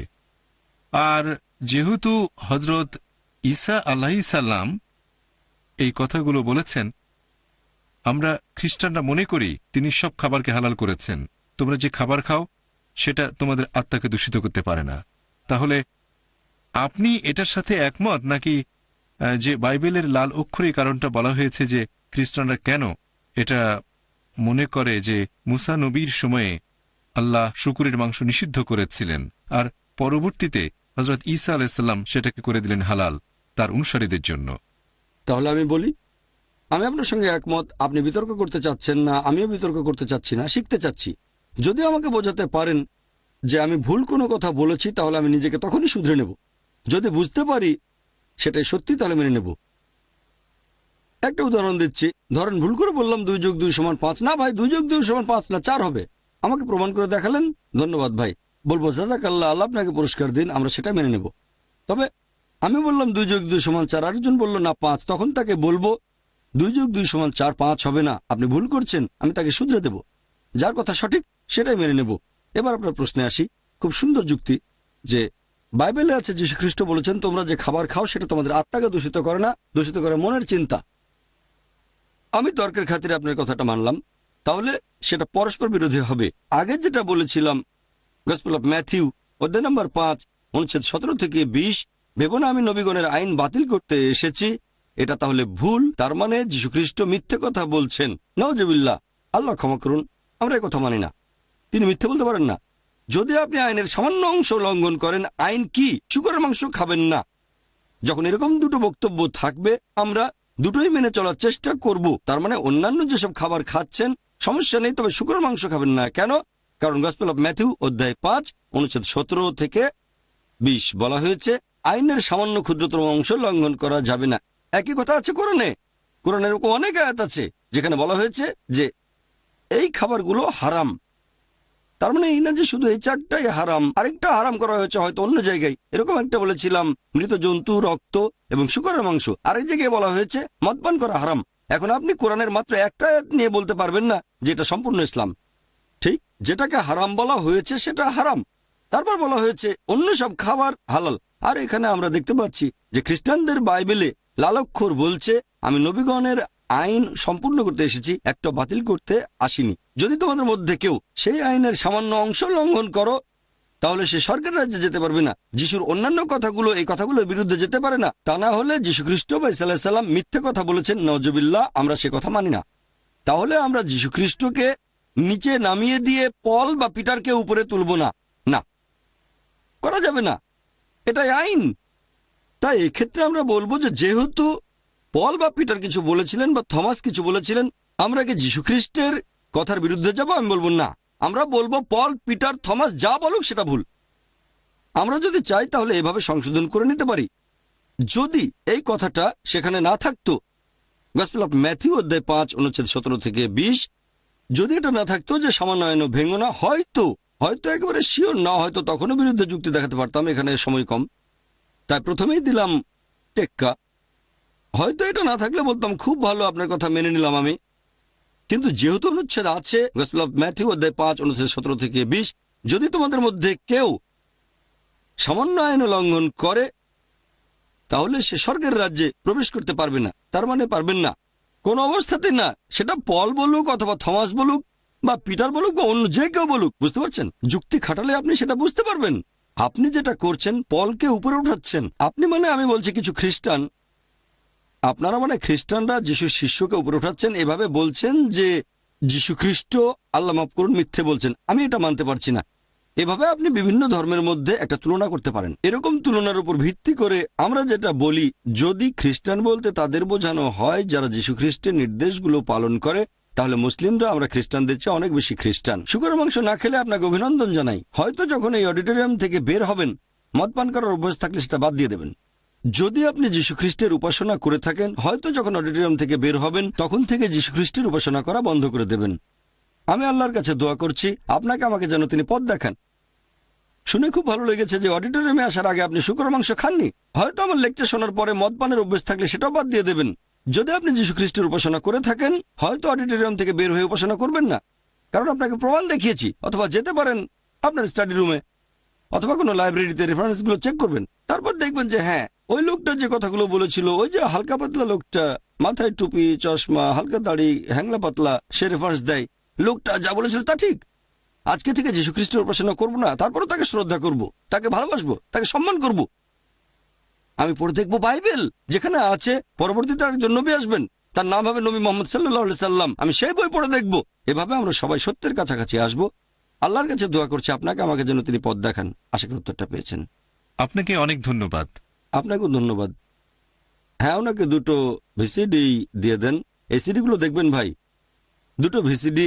একটা হচ্ছে আমার লেকচার খ্রিস্টান ধর্ম ও ইসলামের মধ্যে সাদৃশ্য, সেখানে রেফারেন্সগুলো পাবেন। সবাই তো মনে রাখতে পারে না। হ্যাঁ ভাই বলেন। কোনো ব্যাপারে প্রশ্ন থাকলে পরে জিজ্ঞাসা করব। অবশ্যই অবশ্যই জিজ্ঞেস করবেন। ওয়া আখিরি দাওয়ানা আলহামদুলিল্লাহি রাব্বিল আলামিন।